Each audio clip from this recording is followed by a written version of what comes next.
Nyakwara Muge Juanga, erokamana inya kuom medo kete Ramogi TV, kama bende wadhi mbele kod chenro marwa mar okinyi ma kawuono. Gi thuolo ni wadonjo achiel kachiel e twak marwa e chenro mar mbaka oromo okinyi ma kawuono. Kodwa twak otudore kod luwo chike matayo piny, kata gino miluongo kanyo kod dho ngere ni rule of law. Wang'eyo ni nitiere chike mopogore opogore matayo piny Kenya, kata kamano nitiere moko kuom jotelo ma pacho kae mabuono kata koso luwo chike ma pacho kae ka gin korka korgi akiana wach ni gi feel kata gi paro ni gintiere malo mar chik kata ok onego bed ni giluwo chik. To ang'eyo ni chik to rito kila ng'ato e pacho kae, kendo kila ng'ato onego bed ni luwo chike makamago. To magi duto Nyakwara Muge Juang watwake koluwore kata kotudore kod weche mago mag ndhicho mosebedo ka dhi mbele e pacho kae e kinde mokalo chien kata kochakore higa mokalo. Noneno ka nitiere rawere moko mane ondhi, moko kuomgi chieng' wuok tich mano mar jumani ne oriwore kod familia maggi,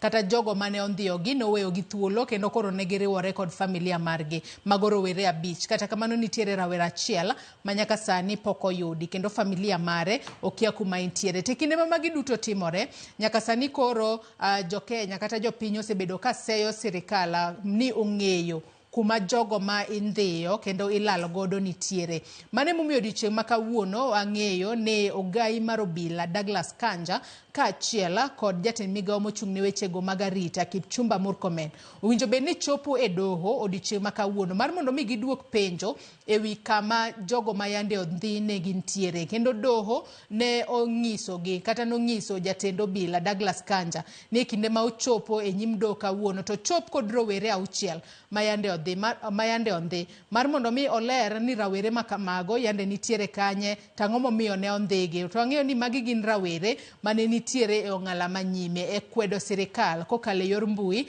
kaluwore kod gigo magiwacho ni sirikal okosebedo katimo e yo makare. Wang'e ni e gwelo mokwongo Douglas Kanja nokochopo e nyim doho, mane momiyo odiochieng' ma kawuono ne ong'ise no chopo e nyim doho en owuon. Kinde mokalo chien kata motelo ne odiochieng' ma kawuono ne oro mana jogo mane ochung' e loe mar mondo mi ochop e nyim doho. Odiochieng' ma kawuono warito mar mondo mi wabwane ko bobedo kochopo e doho kata oyo. To par ni e piny Kenya kae bende nitiere jotelo moko mosebeda ka inyiso mar mondo mi ochop e doho. Kata kamano kaluwore koda wanyalo wacho ni kombe mopogore opogore kata lemo mopogore opogore magintiere godo e sirikal, moko kuomgi osebedo ka buono chopo e doho. Kata kamano chike matayo piny to wacho nang'o kotudore koda gwelo ma igwelo godo jotelo mar mondo mi ochopa e nyim doho mondo duok penjo makoni kod kocha kaluwore kod gigo mamulo ngima jopiny. Mane momiyo okinyi ma kawuono Nyakwara Muge Juang e twak e chenro mar mbaka oromo abo bedo koda welo ariyo mar mondo mi watwagane kotudore kod luwo chike matayo piny.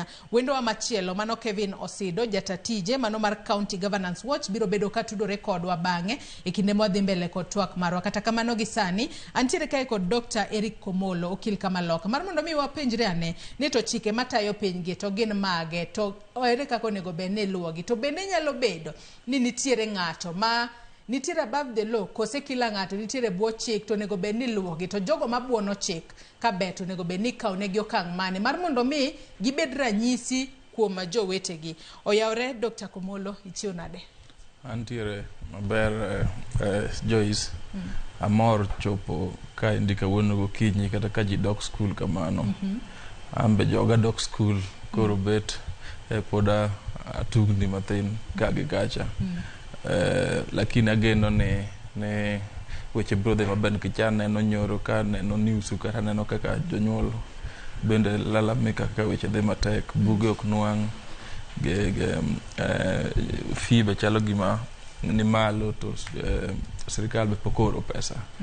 Koro weche ng'eny, lakini kata ka weche ng'eny kamano to bende nyaka wang'i ka dhi mbele Kenya kama chalo weche madhi e doho kawuono sana miwacho ni weche abduction wendi. kura mor mondo chop ka mondo waler ne jopiny ni chik wacha ng'e wachni machiegni twak okinyi makawuono kendo erokamano ahinya kuom loso thuolo mar mondo mi tudri kodwa e twak okinyi makawuono. Nyakwara Muge Jwang' mana kiseneno mane windo mantiere godo gi sani. In bende kamoro amora ma intiere bed thuolo mar chwalonwa ote, paro, penjo moro amora kokalo e namba mar ote machuok 23 Facebook ibiro yudowa achiel kachiel Ramogi TV X @Ramogi TV. Kan bende inyalo tudri koda achiel kachiel kokalo e Facebook page mara ibiro yuda Joyce Odur, mbui mara mar X ibiro yuda @JoyceOdur_. Kwachako twak marwa ayanga wakili Komolo kinyi makawuono. Wang'eno kwa nyal chako twak marwa kapok wayango ni chike matayo piny to gin mage kata tienda rule of law en mane mar mondo mi ekinde makata koro wasudo kata wadoyo itwak mwantiere godo janeno marwa bede kod ng'eyo ewi gino mwalosi odiochieng' makawuono. Chike matayo piny gin mage monego bed ni luwo? Chik maduong' Kenya kaendi en katiba. Aeto nitiere chike matindo tindo miluongo ni Acts of Parliament, mamoko wazungu ema noketo ka, to moko bende bunge masani oseketo. Mago ero bende onego bed ni luwo, lakini chik maduong' kabisa to en katiba marwa. Katiba ka ji wuoyo kuom rule of law, gima timore ni katiba wacho ni ng'ata nigi ratiro mar kiwacho ni koso kamoro, kata kwalo, kata yanyo ng'ato, kata timo manang'o, to koyanya kaka Eric Komolo to kadhi goye, koyanya tadonjone e do ma chik katiba ne bendo keto. To do ni bedo gi ng'at ma kitungulu neutral, ng'at ma ok yondre kone gi kocha. To kura wacho wachna kako kinya, tembo wacho gi ome okinya, kizungu wacho no justify, kata wacho ni ok okinya. Aeto doho yiero wach yalo wach ni motegno magol gina magol judgment motegno. Mane rule of law matiende ni ng'ata ok onego bed ni kawo chik e lwete, ka in gi shida tidhi e court. Aeto chik no wacho ni katiba bende wacho ni onge ng'at mantiere malo mar chik, matiende ni kati yanyo ker, kati yanyo jalupne, kati yanyo mana headmaster, kati yanyo mana jatend polise, to gikawo chike lwetgi. Onego bed ni giteri e doho, to doho ng'iyo ni bende gimiwacho ni bende en ayany, kose gimiwacho ni en gima katibu yieni wacho, freedom of expression. Koro kes makawuono taparo ni gima lich en ni iwacho ni kijende gi endi an ng'eny, moko jakia, moko paro ni bende gin mako gi emomiyo koro ji ng'egi mang'eny. Iwacho ni gik menja giketo e mbui mar X mane iluongo ni Twitter chande, ni samoro no odwa dhi mabor ahinya, samoro giyanyo ker, or giketo pichni ker ma samoro ok ber, gike chal kamago, moko be naneno. Koro gima onego bed ni ka ng'iyo rule of law, to gima onego bed ni timo en tero gi e doho. To doho ng'iyo ni kiketo picha Eric Komolo Duk e Twitter, bende mano freedom of expression, koso mano koro idhi mabor. Eric Komolo nigi ofis mane momi iketo picha ne Duk, nikech nitiere criticism moko mabiro nikech ni ofis moko, to nitiere moko ma bende kitimo to kizungu wacho nyalo timo offense mar defamation. Koro aparo ni magi katimore kasani.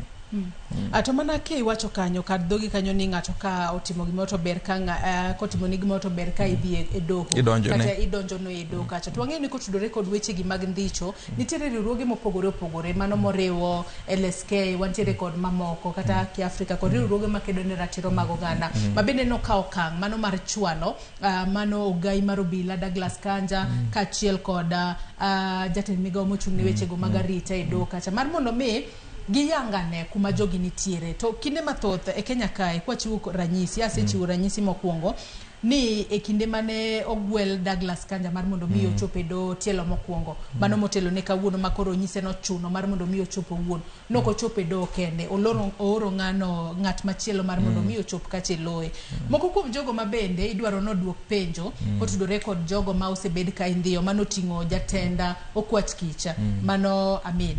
En bende onego bed ni ochopo kacha mar mondo mi olerane ni e nonro magisebedo ka gitimo, nikech kinde mathoth winjo ka obila wacho ni DCI osechako timo nonro ewi jogo ma ndhiyo, to DCI onogo pok owuok oko bo wacho ni nonro mar ochopo ka magi joma watich ni nondhiyo jogi ma ochwalo ne DPP ni koro ero mak negi bura kata donj negi e doho.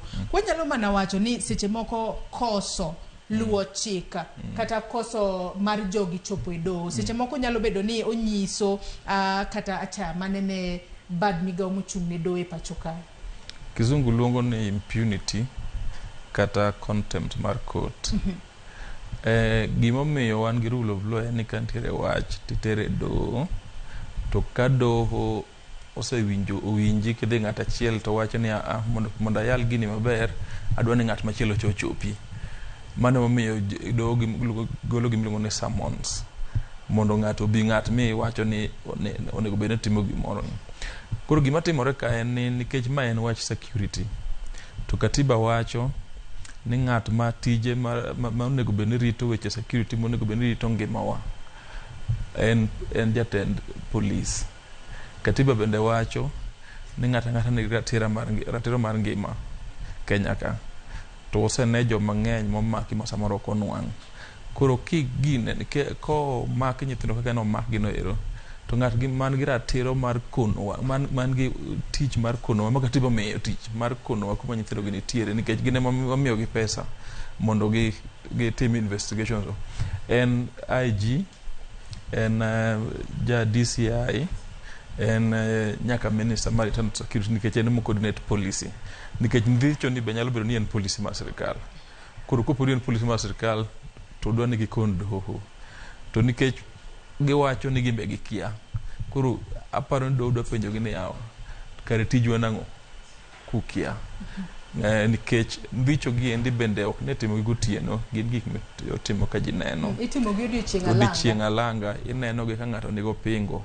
Opingo Joyce in gi an waongo pingo. Gin nyaka gi bunde joma dhiyo rawere.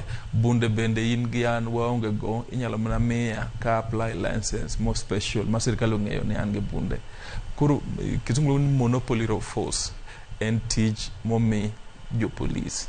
Koro kopo ni joma ndhicho gi endi an geche ma gin go kabe chalo gi geche polise ma jog DCI gi, to nego bed ni gibiro gidhi gikono court. Gima timore ka endi en ni Kenya ka endi an piny Afrika mangima, achiel kuom miyo wan chien en ni wach rule of law ni wachayo. Jok manie telo kose yier ni ito wenegi ne wiji. Pinje mamoko jok manie telo winjo doho, matiende nitie checks and balances. Koro shida ka endi en ni polise ma pinje mar Afrika mang'eny nyaka Kenya ka endi osebedo ka gin giweyo ni ng'amo keto gi ofis ne monego bed ni gitiyo ne ok jopiny momiyo ng'amo keto gi ofis no. Mano bende makele pe. Ang'o manyalo bedo ni kelo achaya makama? Ma ka seche moko ng'ato koseyier to koro en ochayo doho. Nikech kata motelo ne mae, wanyalo chiwo ranyisi. Wantiere kod Gilbert Masengele kinde mane en ogai mar obila e yor Kojolo. Doho noluonge nyadi nuoya, nyadi ng'eny. Norem chopo e doho kacha matende ni nochayo chik mar doho. Mochopo kuma koro nogol chik mar mondo mi otweye. Omake otweye koka ka nochopo ne tela par koro wacho ni we koro adhiyo mar mondo mi kik adhi e jela. Ema koro wanyalo wacho ni nong'wone. Ang'o mamiyo jotelo koseyie to koro gichayo chik mar doho? Achaya ma kama wuok kanyo. Nitie gik mang'eny. Mokwongo en history mar Kenya, kaka nobiro, kaka wazunge notiyo ka endi manochaji. Aeto ng'eny jok manobedo polise machon goero, ne gina jok mane tiyo na wazunge goero. Koro Kenya ne ok demokrasi. Mar ariyo, mibadhi manodonjo Kenya ka endi bang' uhuru. Matiende ni ng'at man gi pesa nyalo ng'iewo security, nyalo ng'iewo jowa gi endi. Koro ing'eni jo Kenya osebedo ka dhawo, mani iluongo ni multiple. Jo Kenya osebedo ka dhawo mondo lok gigi endi. Ma katiba ma 2010 emotemo loke. To culture no mane wijno, mane wij jo polise go ero, pok olokore nyaka kawuono. Aeto mar adek gin jo Kenya owuon. Jo Kenya owuon bende oketo polise malo malogi. Kiromo go ka endi kata komaki e traffic ka endi, ineno ni migi pesa asoya moro dan dhi e court mondo wach ni orum e yo machiko, nikech samoro bo maki kokinyi. In fact ng'eny gi maki gi kinyi. Iwinjo. Koro culture mar jo Kenya mar golo mbadhi ni endi bende kele. Lakini adier en ni king'iye maber, king'iyo kaka jensi gi nicho wuok, kijende muwuok gi mbui mang'eny gi endi, en ni wasechako goyo taya. gik ma polisi timo gi. Ne omiyo kata sani wan kodi mondo wabed e debate mar gima polisi timo, mondo jopiny ong'e ni gima polisi timo ni ok ber, ndhiyo ji ni ok ber. Nyithindo gi ni mokwongo gin nyithindo mathindo madhi skul, ka gikoso to tergi e doho konwa be gikoso adieri, nikech freedom of expression ne waketo, freedom mar media be ne waketo. Achiel kuom media en maru ni, mar ariyo en social media ma ji wacho giendi, nikech tij aneno kata ka nyithindo donje TikTok gi ni keto video gi awinjo ni gichame pesa. Koro gigo riwore mang'eny, lakini en gima ok wanyal wacho ni wanyalo wene polisi, nikech polisi ok bi loko Kenya ka. Jomoyier giendi nikech jomiyiero ing'e kiyiero jowa, jomiyiero gi ma mibadhi ng'eny nyadi bok bi loko Kenya ka. Joma biro loko Kenya ka endi gin raia ma kawaida maketo checks and balances machuno gi mondo ka weche richo to loki, ka chik richo to loki, machuno doho bende mondo ti. Neno kaka sani ji keto mwangaza e doho ni doho bende samoro ok dhi maber. Doho bende mondo lokre, ji nyaka wuoya. En mana ni ok onego bed ni wuoyo ni go ng'at achiel, onego bed ni ng'iyo system loko nang'o. Koro gigi ng'eny Joyce, lakini adier ni en ni police to pok olokore Kenya ka. An police nyaka lokre, an chieng' ma jopiny oloko police, culture mar police, ibiro neno ka Kenya olokore maber kabisa. Jopiny nyalo loko culture mar police. Yes. Ka koso miyo police asoya kose kang'o motimore. Iloke through gik ang'eny. Mokwongo en ng'at achiel tamore kimegi. Iwinjo. Mar ariyo, gima ne watimo ndalo mane Kibaki odonjo e telo cha, maka gitugo to wamakogi. Kiwinjo. Mar adek, iketogi accountable, individual accountability, kaka ineno Kanji teroni. Kikoso titing'o msalabi kendi. Iwinjo.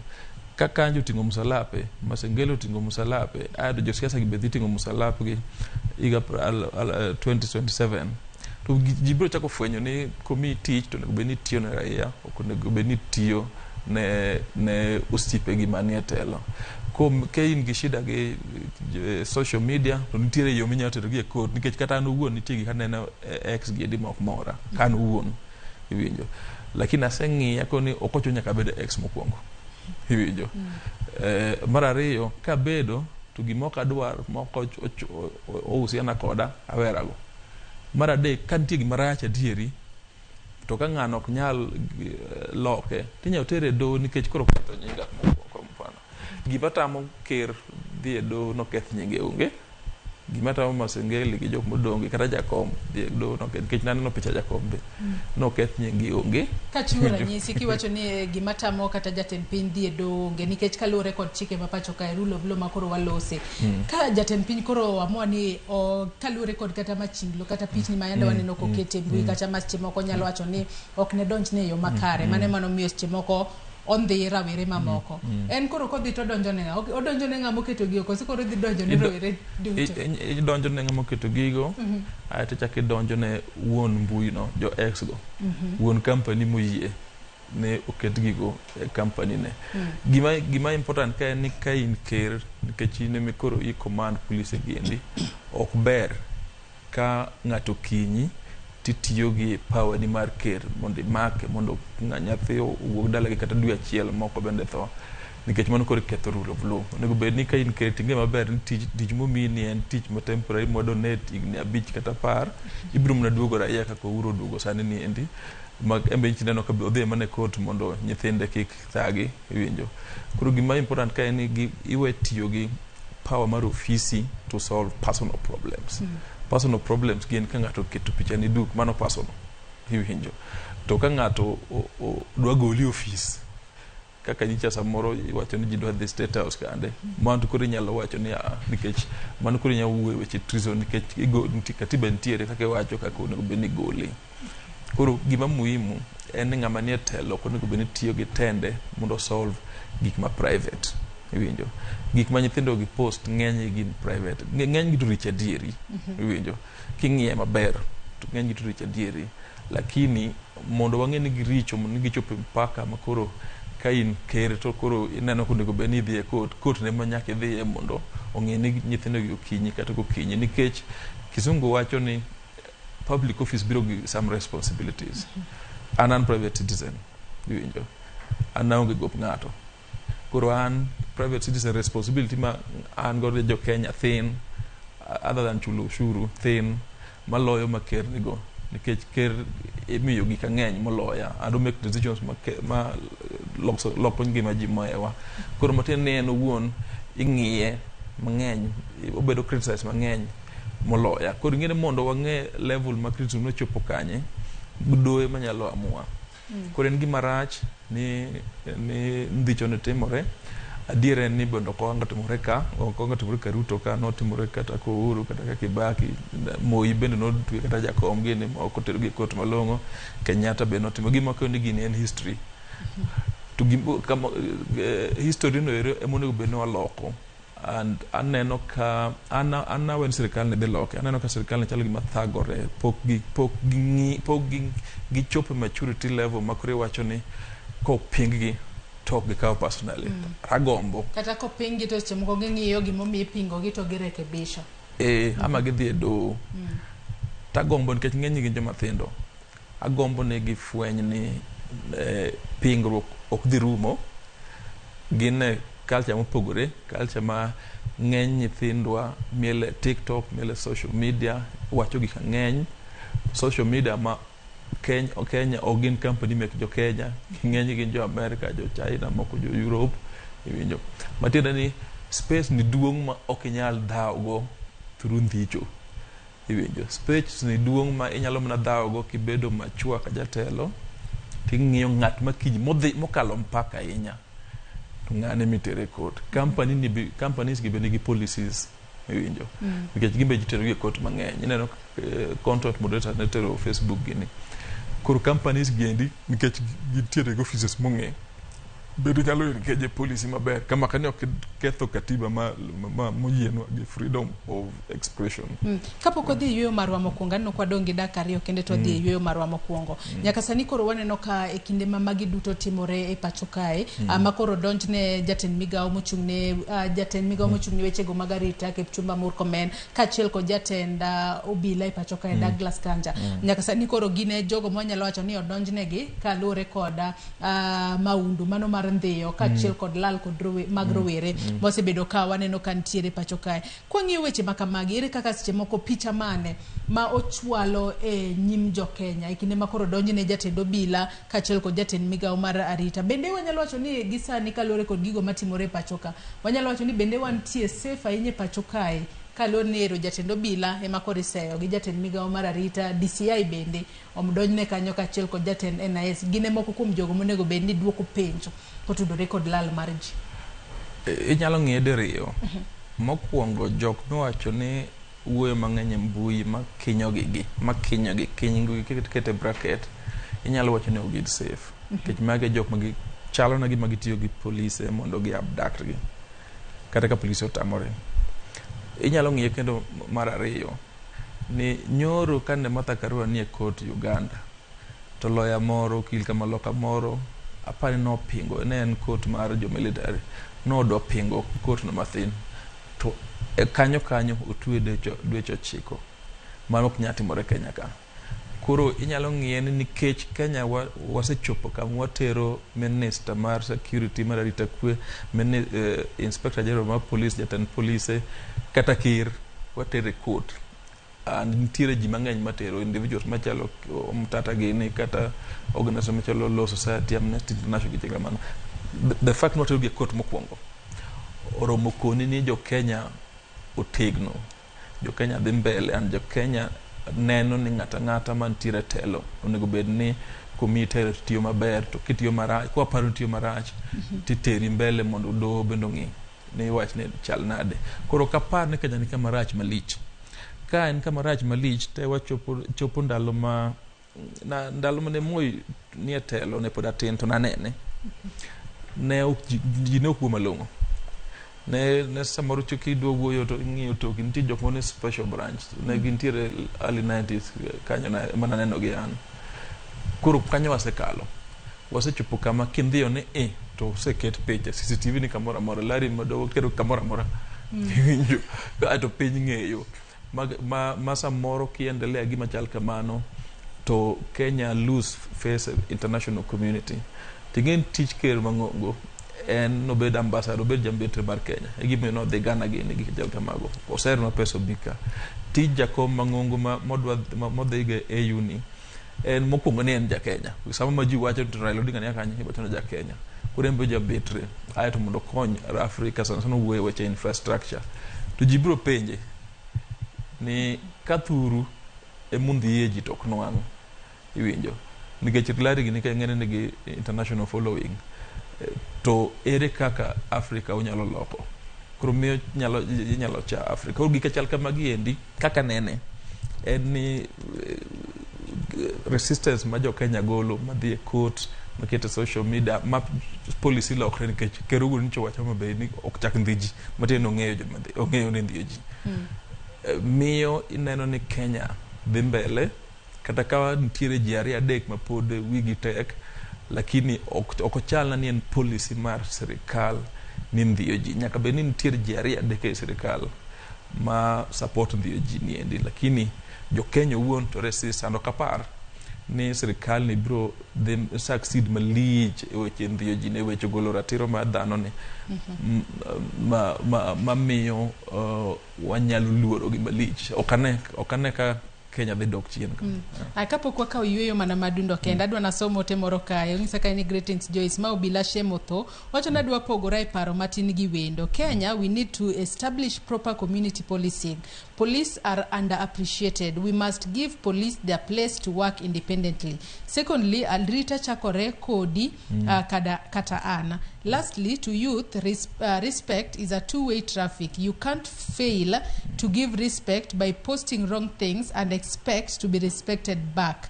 Big no telo nyaka luor nikech gin ema anegi yiere. Mano ote marobila Shemotho. Nyakwara muge jwang med cholo ote magi obedo kwa somogi bang yueyo mwaka ogisani ekinde madhi mbele kotwak marwa. Bende bang yueyo wendo na machielo mano Kevin Osido bendo sedonje studio ka obedo ka otudore kodwa kikidhi mabor.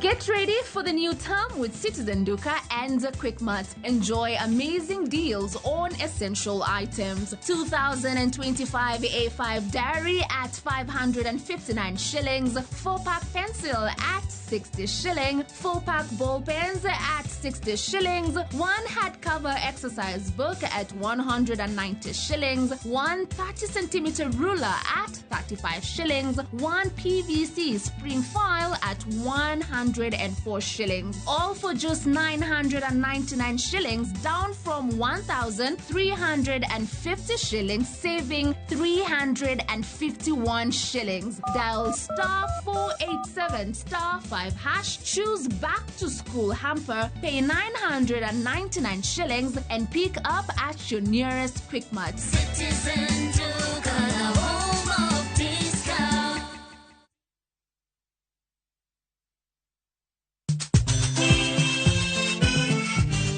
Negin sigendni lakini aningeni samini bazuma ze tajichwadi tu nyiseche mag thum mane oda mimi nalo jambo la nisombo wakili wadwaro ng'eyo kama gik moko duto ne odhi maber kod kama ne ok odhi maber.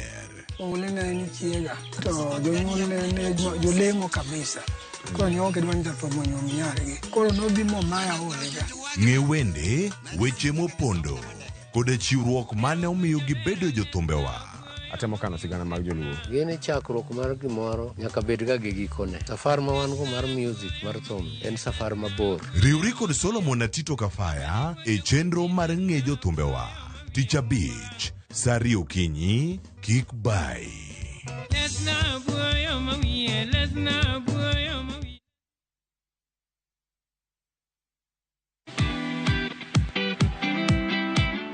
Get inspired as we welcome you to the world of stories. History, culture, heritage. Afrimax brings you stories that turn dreams into reality. Stories designed to connect you with people and give a glimpse of African sounds.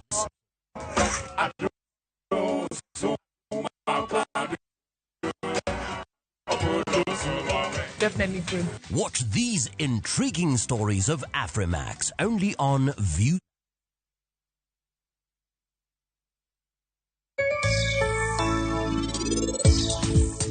Ohala nitiere gi yuto, mak mana ni sama idonje, ket mpango ni maber. Makoro ing'eyo chieng' ma diel nyuole, chieng' ma kakirito nyithindo, chieng' miuse nyithindo bende ing'eyo, mpango no ema koro loso ohala. Pile pile king'iyo diel, tiyudo ka diel either en mar chak kata mar ring'o. To ne wamanyo gimoro manyalo miyo japith ring'o, to miye chak bende at the same time, to dongo piyo. Omiyo kawuono wan wapidho mana gala kende e diel ma wan godo ka.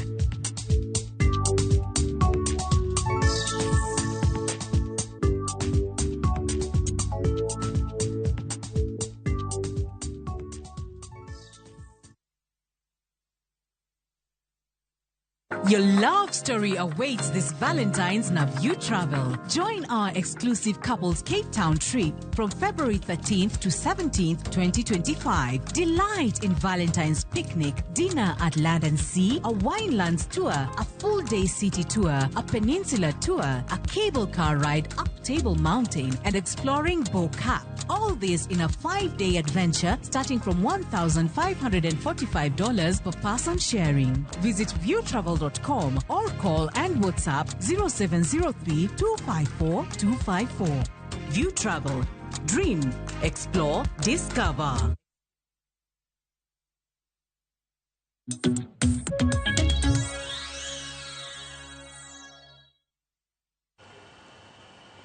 Machiegni kendo nyakwara Mugejo wadhi mbele kod twak marwa chenro mar mbaka oromo kinyi makawuono kama twak kotudore kod luwo chike matayo piny kod dho ngere rule of law. Anyisi ni wendo na machielo mano Kevin Osido mano jatatije County Governance Watch osechopo studio kae kendo koro gisani otudore kodwa achiel kachiel. Yore Kevin Osido ichio nade kinyi makawuono.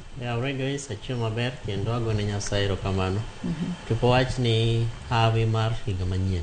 Happy New Year. Happy New Year in bende kendo machiegni twak yudo kapok wadhi mbele ahinya kod twak marwa. Watwa kotudore kod weche mapodi medo timore e pacho kae. Odiochieng' makawuono wageno ni ogai mar obila Douglas Kanja kaachiel kod jatend migao mochung'ne wechego mag arita Kipchumba Murkomen owinjo bed ni chopo e doho mar mondo mi giyangi kata gilero kuma rowere ma yande ondhi nitiere. Kipchumba Murkomen ne osegwelo kata nosendiko kinde moko mano moriwo Danstan Omari mobobedo ka chopo e loe court kacha kata do kacha ka bende en nodwaro mar mondo mi ogol nyinge e kin jogo ma omak ne bura ma itudo koda ndicho makamano. Kata kamano penjo en ni tielo mokwongo ne waneno ka Douglas Kanja ne onyise mar mondo mi ochope do kata kamano nokochopo. Odiochieng' makawuono bende onyalo chope do adiera to koso mar jotelo kata jogo manitiere e lemo mopogore opogore mano mar tele pacho kae mar mondo mi ochope do koso kata rem margi mar chopo e do kinde ka kinde mwaneno nikech ma ok en mokwongo nikech no ngise no odiochieng' makawuono kochopo e doho to chop gi rowere auchiel mane ondhi abich nwaneno kogol kata we thuolo chieng' wuok tich mano kodong' mana ndalo ariyo kende to gichopo e do kawuono. Koso mar jogo manitiere omako lemo madito e sirikal koso kata rem margi chopo e do kacha nyiso picha mane ahinya ne ja Kenya ma kawaida kaluore ni koro gilu chike mapacho ka wang'e ni do en achiel koda kuom bad migepe mochung' kar ken gi monego bed ni miyo luor kendo chik madogolo nego bed ni luwo to the last one. Joyce mano penjo maber kendo picha kata example ma weche machalo kamano nyisowa en picha marach ahinya. To rach nikech king'iyo gigo momiyo ikwayi mondo ichop e doho to gin gik ma omako tije moripo bed ni tiyo. Kech koro kaka waneno jariyo ma isewacho ni ikwayo gi mondo gichop e doho jatelo mar weche mag arita CS marwa kod bende jatelo mar weche mag polisi IG mar police gin gigo ma omako ngima mar ja Kenya. Ting'eni e pinje moko ma wantiere godo kata e global community kae nitiere pinje ma ka in jatelo at the level mar cabinet secretary kata mar inspector general of police to weche maluwore gi ma waseneno katimore e Kenya ka are equal to a resignation. Ma bendi wuok e office tiwacho ni anto gik matimre gi to aneno ka nyinga dhi marach ahinya. Omiyo kata ka osiepna Kipchumba Murkomen wacho ni en osebedo gi wakinde ne mosendiko mondo dhiyo to ok en gima rach ka cabinet secretary ochope doho nikech ni chopo kacha tiwacho ni okay anto kaluwore gi tije ma katiba omiya mondo ati gi weche matimore wasebedo gi rem mopogore opogore to abiro mar mondo aler to from now henceforth nikech weche mag doho gin gik machakre sani to rumo sani an gi wakinde na mabro representa bende okrach ka IG bende dhi kacha mondo wach ni abende abiro ka nikech koro doho kaluwore gi independence ma wantiere godo mag agencies mag sirikal abe abiro mar mondo aler weche gi kaka nitie to moving forward nikech abende adich IG mar police ok nyal bedo ng'at ma dhi e doho every time to wacho ni abe koro awe jok machalo kamaga bro loso e loja kaluwore gi kes madhi mbele to nikech en a bad example ma waseneno kaluwore gi gik mosetimore e odiechieng' mokalo kata mana higni mokalogo ng'eny jogo mantiere gi teko e sirikal ok giluor chik kendo ok giluor weche mag doho to gin examples ma wanyalo chiwo from any corners. Accidents waneno katimore e piny ka cabinet secretary mar transport be ok obadhe be ok odewo kata weche mag education waneno ka wan gi fires matimore mach mana mamuoche skundewa to wanti gi parents kata organizations madhi e doho kwayo mondo gichope doho mondo giler to kwane ka gitimo kamano. Omiyo the spirit of impunity en gima rach kabisa ma higa manyien mar 2025 ni Nyasaye mondo konywa kaka jo Kenya, especially jogo ma sit at the highest apex of authority and power. Nikech example magichiwo en example marach ahinya emomiyo kata mana jogo ma bende ni e buogi maluwogi bende feel ni anyala timo kosa to be oko badha bende oko chuna.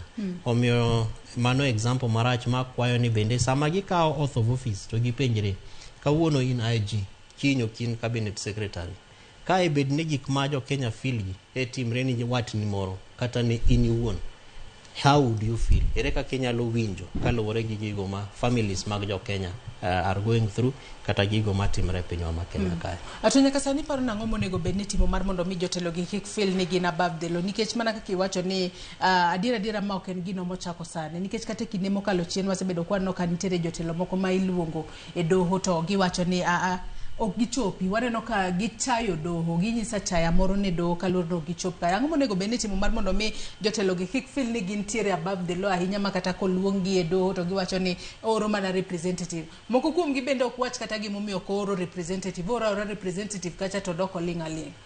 Nyaka wabed gi gimiluongo ni institutional accountability.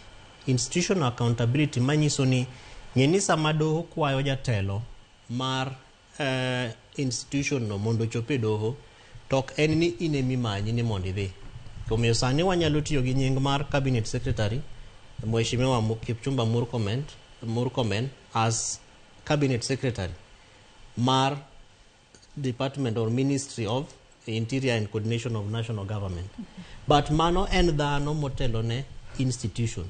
Manyiso ni katobedo ni enemi kwayo ni mondo chope doho but at the institutional level nitiere different arms kata jogo mabendo tiyogo.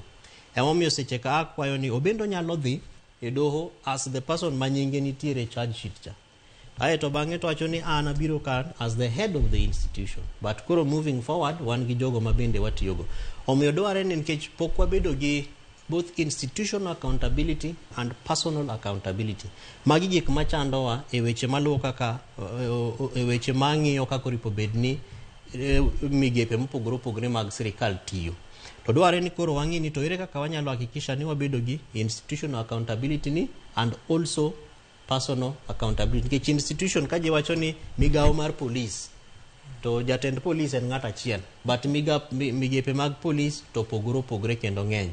Omiyo mano bende nyalo bedo a good example ka ji bedo gi both personal responsibility and also institutional responsibility. Number one. Number 2, wantiere gi office miluongo ni head of public service and chief of staff ma wantiere State House, jatelo miluongo ni Felix Kosgei. To tich mok ma waseneno ka head of public service oripo bed ni konyore kendo chief of staff konyore tiyo en coordinating agencies mag sirikal. Omiyo wang'e ni to sama wan gi gik momako piny mar Kenya machalo kaka koro abductions, the state of security ng'ene pinje mamoko sani dikoro wan gi gimiluongo ni state of emergency ma onge donjo onge wuok onge ng'ata ma wuok e ode kata ma wuok kuma entiere kaluwore gi ratiro ma gintiere godo mag weche mag human rights gi ngima mar ng'at achiel ma kaka ng'ano means a lot to the country. Omiyo wanyalo bedo kwayo en ni mondo head of public service o coordinate agencies mag sirikal ma bende Joyce ang'eyo ni timore nikech through the constitution wantie gi miluongo ni National Security Council ma jatelo mar migaono en jatelo mar Kenya Mheshimiwa William Ruto. To ka wang'iyo priority list mar gigo ma National Security Council discuss okwane ka gin gigo maluwore gi gik ma ng'eny jo Kenya feel the feelings of the majority on vitu kwa ground gin priorities mar gik mopogre mana ka gin kaka jotelo mar sirikal winjo. Omiyo ka priority mar weche mag abductions kata state of security ok nyal chopo e order paper kata agenda mar National Security Council to donge koro head of public service and chief of staff nyalo bedo gi mechanism mo discuss godo kendo luongo jotelo mag migepe mopogre gi mondo gibed gi twak kendo gigo mbaka moromo kabisa kaluwore gi gigo ma jo Kenya bende feel ma bang'e koro ka waneno ka communication itimo through the Isaac Mwaura chilunga ninga government spokesman jalose weche mag sirikal to koro imiye gigi to dhi to wacho kaluwore gi gik matwak mosebetie kendo mbaka mosego kaluwore gi gigo matimre piny maka koro loso to jo Kenya nyalo yieng gima mago jogo loso kaluwore gi gik madhi mbele Kenya ka as opposed to gima waneno sani ma sirikal wacho ma jotendo mag migepe kaka mag weche mag arita be wacho mekgi jo Kenya aeto jatelo mar weche mag government spokesman bende wacho meki. To mar adek bende wang'e nitiere migepe mopogre kaka kwa mfano katiba omiwa thuolo mar gimiluongo ni ombudsman office of the ombudsman kata commission on administrative justice. Gimoro amora ma ja Kenya feel ni ok dhi maber inyalo ndiko barua ne Mheshimiwa Masi Nguku minyise ni an afil ni sirikal poko ka okang' malong'o nikech mano koro en agency momi teko gi katiba marwa kendo gibende gin office courtesy of public resources. Koro ginyalo bet gi migepe mopogre mondo gibe gi investigate on behalf of the aggrieved Kenyan mabange to bende nitiere chike mopogre including CAJ's articles of engagement machiwo ka koripo bedni feedback imiyo jogo mabende feel ni sirikal ok tim maber. To mogik mar ang'wen ing'e ni wantiere ga gi opportunity mar award system kata National Police Service ma waneno ka higa no jatimre ga tinde okane kotimre ma polise matiyo maber are being awarded. Dware ni mondo gino watime kendo kata ka National Police Service ok nyal time to migepe kaka National Commission on Human Rights, Kenya Human Rights Commission kata wan kaka County Governance Watch wanyalo support through Friends of Kenya, the donor world and the community mondo as we award best performing policemen and police women nikech adieri en ni polise moko nitie matiyo maber to ng'eny gi bende ok tim maber. Sama wamiyo mich mabeyo ne jogo matimo maber to jo Kenya bende chiw nyinge mar polise marichogo waneno ka nyinge ji moko nitiere mbui mondo watim gibilongo ni naming and shaming. Mano it can be a good deterrent measure makidwa tim kanyinga oket kate billboard maduong for a whole year from 8th of January 2025 to 8th of January 2026 ni ne police marache mogik e piny ma Kenya ka. Wakili Komolo kaduoke twaka okima kawuono wang'eyo ni wechego mag koso luwo chike mag doho ere kaka seche moko nyalo kelo ajema ne kwang'iyo wechego mag telo kata ne wechego mag kaka jopiny nikech wang'ega ni kinde mathoth japiny ka oyudo kata shida moro kata ogwande kod nyawadgi to kinde mathoth gi ringo ga e doho kalore ne doho kache ma japiny nitiere kod geno ne nyalo yudo ratire yo makare lakini koro gisani mwaneno ka jotelo ema koro buono chik mar doho ere kaka mano nyalo kelo ajema ne wechego mag telo kachiel kod geno ma japiny nitiere godo e doho ma pacho kae.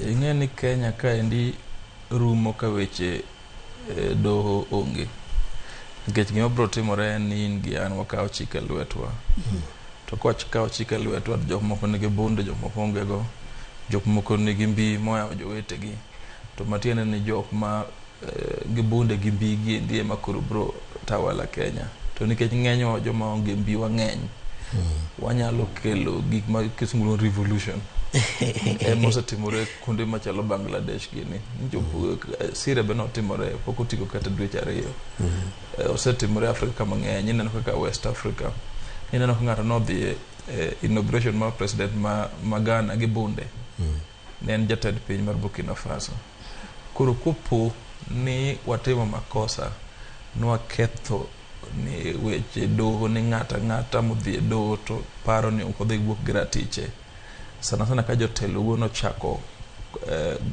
ochako were gi weche doho ni ok giluoro gik ma doho wacho to matiende ni Kenya ka rumo gima ber en ni jomatindo machalo an Kevin Osido ka wang'eny gi jo Simba Pane tin wang'eny koro kopo ni jowa ma jotelo giendi endelea buono doho to mokwongo wabro paro kaka waparo negi sama wawueni mar ariyo ji nyalo kawo chike lwetgi mondo waduog ratichwa mar doho mondo luor and ka ji okawo chike lwetgi ting'e ni joma bro lose to gin jok ma jotelo sani e gima miyo pod wakonogi chon ni en gima ber ni ka in e telo to luongi e doho kata doho wanya tim gimoro titimo ka doho chon kel nyithindo kande ok en gima rach mondo ikelgi nikech adieri en ni yo mane nyithindo 5 ka owe king'iye maber to ng'ama nomako gi ne ng'at achiel nikech ng'acha nokoordinate kaka gologi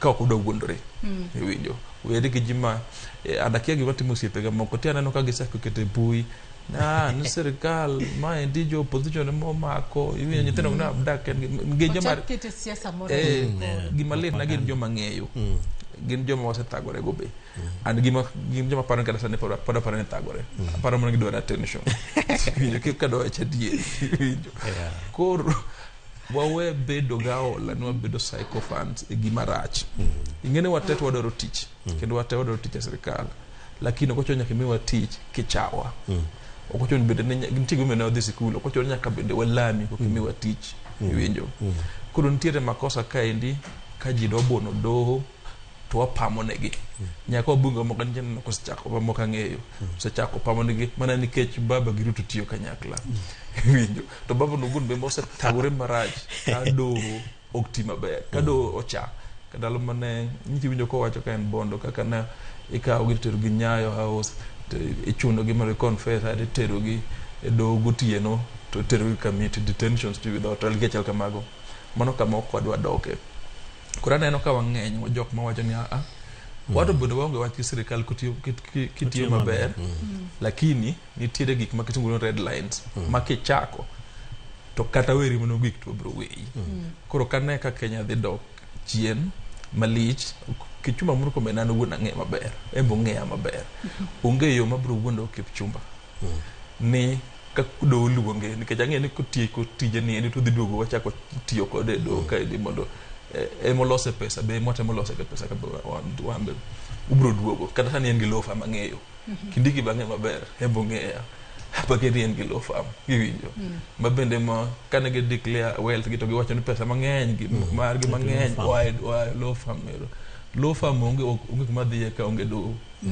kuro matiene ka gichayo do to gichayo lifestyle means of living means of earning marwa mano kwanya yene kaka lawyers oko biyene gimere kaka jo Kenya dwana clarify gimoro Kipchumba Murkomen gi IG Kanja e case achiel mane court oket nyinge gi direct gibedo sued kaka individuals be iwinjo ai to fees gibedo keti ofisi go kedi to ginyalo oro ng'at machielo but kokluongi as an individual nyaki chop kata nyaki dhi okendi koro order ne en ni gidhi kendgi iwinjo koro ko ginyadhi to gi explain apano gi asano ka Danson Omori temo explain ne Kipchumba mano waweyo do biro amua lakini ka nyingi uono wuok ni Kevin Osido kapok weri county governors watch chopi ai to county governors watch bedo chopi ruoki machielo iwinjo to ko kitimo mano tinyalo keto contempt and contempt piny matiyo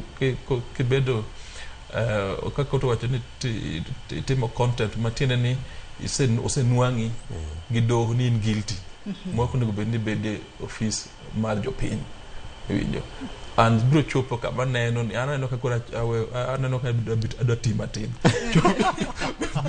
chopo kama neno gi nyithindo mapuonjo gi japuonjo balariany be aneno ka nyithindo gi nyalo kawo chik e lwetgi kech ging'e gi ka ng'eny ma aneno kata an ka ti aluor winjo koro kik gin informed ahinya ging'eyo chike ma pacho kae kendo koro gisedoyo iye makare ma ng'ato ok nyal wuondo gi bende ging'e gimoro amora ae to technology mobiro gimoro ni artificial intelligence ma nyalo analyze gimoro amora apa japan jo suduren nga tiko nya kuma no nyulie kuro ging'e mang'eny ging'e ka nyithi jogi ndingi kuonde mag dhi school but en pen tin to podo eno duong ande wen police nyalo riti ok apar Kevin Osidoka duoke to wako kinyi makawuono nyaka sani koro waseneno wanyalo wacho ni koso luwo chike pacho kae kata bono chike mag doho en gino ma akena wach no sebedo trend kose koko dwa bedo trend ahinya to e sirikal ni montiere godo sani ma jotelo ok chopa e doho ka oluongi mana kiwinjo kaka Komolo wacho ni office ko luongi to inyalo oro ng'ato lakini in individual ko luongi to nego beni chopo kacha ero sani koro individuals ma oluonge do wantiere kanyo koda Douglas Kanja kachiel koda Murkomen koso margi mar chopo e do bendi paro ni nyalo kelo kata nyalo cultivate culture mar impunity e pacho kae definitely kendo ng'eni waneno gi kaka jogo ma to bedo jatelo nitie gimo miluongi ni jatelo manyiso ni nitiere characteristics kata indicators kata ber ma ji neno kuomi momiyo iluongi ni jatelo to be ok ochuno ni samoro bedo ni e telo no ni ine miberie ahinya nitiere jok moko mabeyo kabisa ma nitiere ofisego ma bende Nyasaye dino hero ni gibe mondo gibed jotelo go but nikech Nyasaye no hero kendo kaluwore kaka ego siasa e thurwa ma Kenya kae ine ma in gi opportunity no kendo waseneno kata e sirikal ni kaka gitimo changes in government appointments gik machalo kamano to nikech koro intiere gi opportunity mar thuolo machalo kamano kaluwore e lo katiba bende ni sovereignty teko mar jo Kenya te gikawo to gimi ni mondo idhi represent gi hapa ni ber kendo en a good example ni koluongi doho tichopo but ka koro ikoso chopo to mano manyiso ni kata jogo ma bende ni e buoi kata jogo ma bende luwi bende dhi chako peni to kakoro jatelo kende ma ok odhi to anto ang' nadhi nang'o anani mabe samoro teko kaluwore gi mar jatelo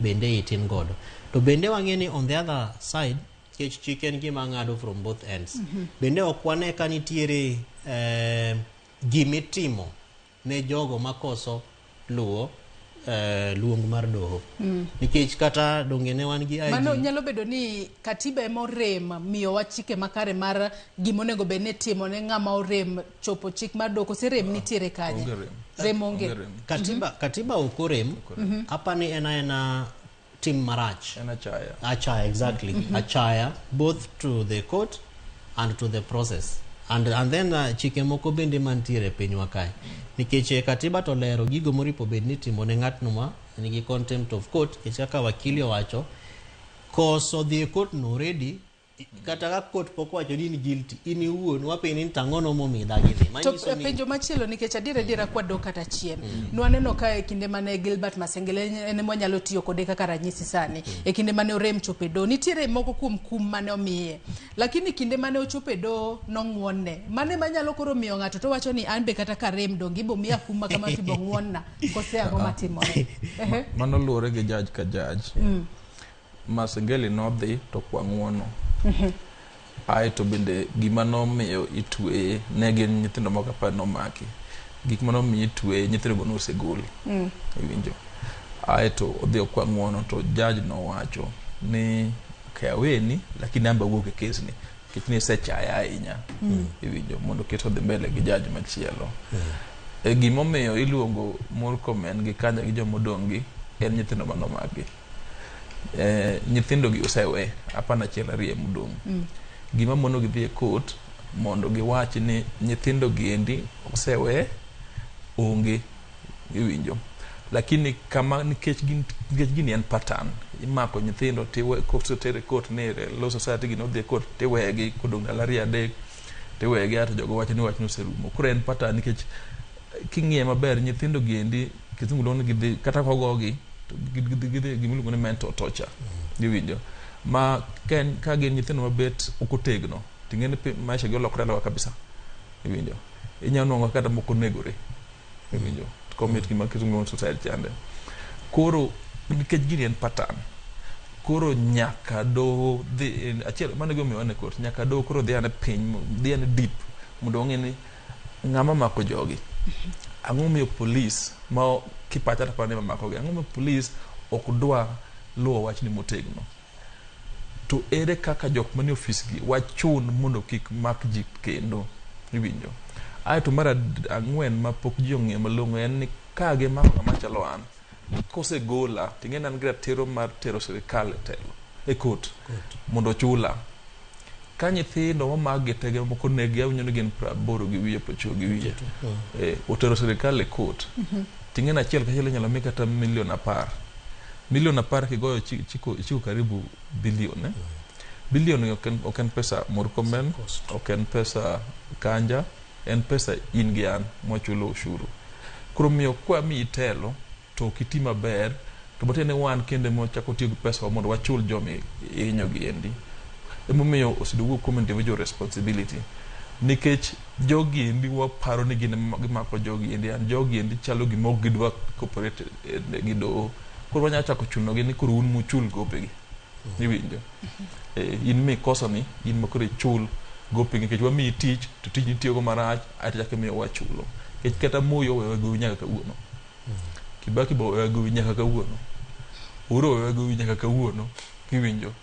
an president Masande bende ka okotang' de wewe gowi to gowi no endo in eme chulo gi nyithindo ma de chulo individual responsibility ema koni ni wayanda sibet nyithindo mwapuonjo gi endi nyithindo gi riek biro chopo kapa wacho pesa wokitigo iwinjo to kapa ni Kanja nigi $1,200,000 manyalo chulo go nyithindo kata $1,000,000 kata Murkomen dong nolando mwandu ne kapa nosechopo bilion iwinjo kike medo gi te ok gichopo koro mane kuma funeno ka gini dhi chiko ka ogitang' gi wacho chon reyo molo jadala wageni wacho chon ni tiuru maber komiu tich weuru dhi tok chik teru atera ng'ate kot owach ni ng'ano koso kata ok okoso nikech kata osido aparo no yiene picha mek dukande to ok nen maber kata ma keto ng'ate dukande adier ni ok nen maber iwinjo to mano pacha kaka Eriko Molo kang'iyo ka aneno picha dok ber lakini nyalo wachi nikech katiba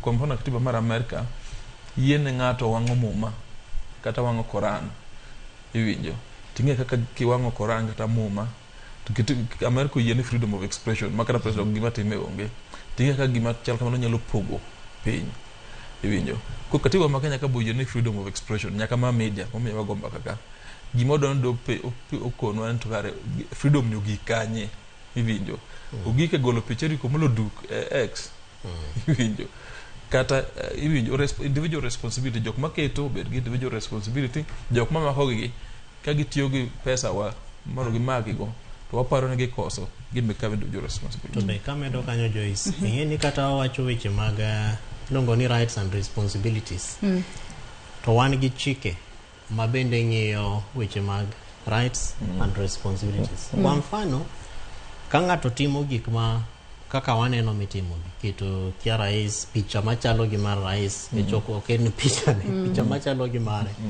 kacha ni koro to ni ike what is the mechanism bere nitiere chik for example ere kama koro cyber crimes act donje ere kama chik no tiye to bende wapenjire ni to beyond chik no ere process moripo bed ni ng'at matimo gik machalo kamago gets processed through ere process magin gech magi be chike ma aneno ka iloso gi to ka wan gi opportunity mar mondo temgi mondo migi ngima to kwane ka opportunities gondo bende itiyogo nikech koro kimako ng'ato imbiye ipande kamoro isande itocha moko be waneno ka inego is it worth it kata kaluwore gi gigo magitimo then number 2 bende wapiri ni tang'ono momiyo gitimo gi kech giwacho ni sirikal nyisowa ni kama be giwuondowa ya full of lies gik ma tije ma be giwacho ni gidhi miyo rowere onge ang'ono momiyo gitimo gigi nikech mano bende is something ma we need to get to the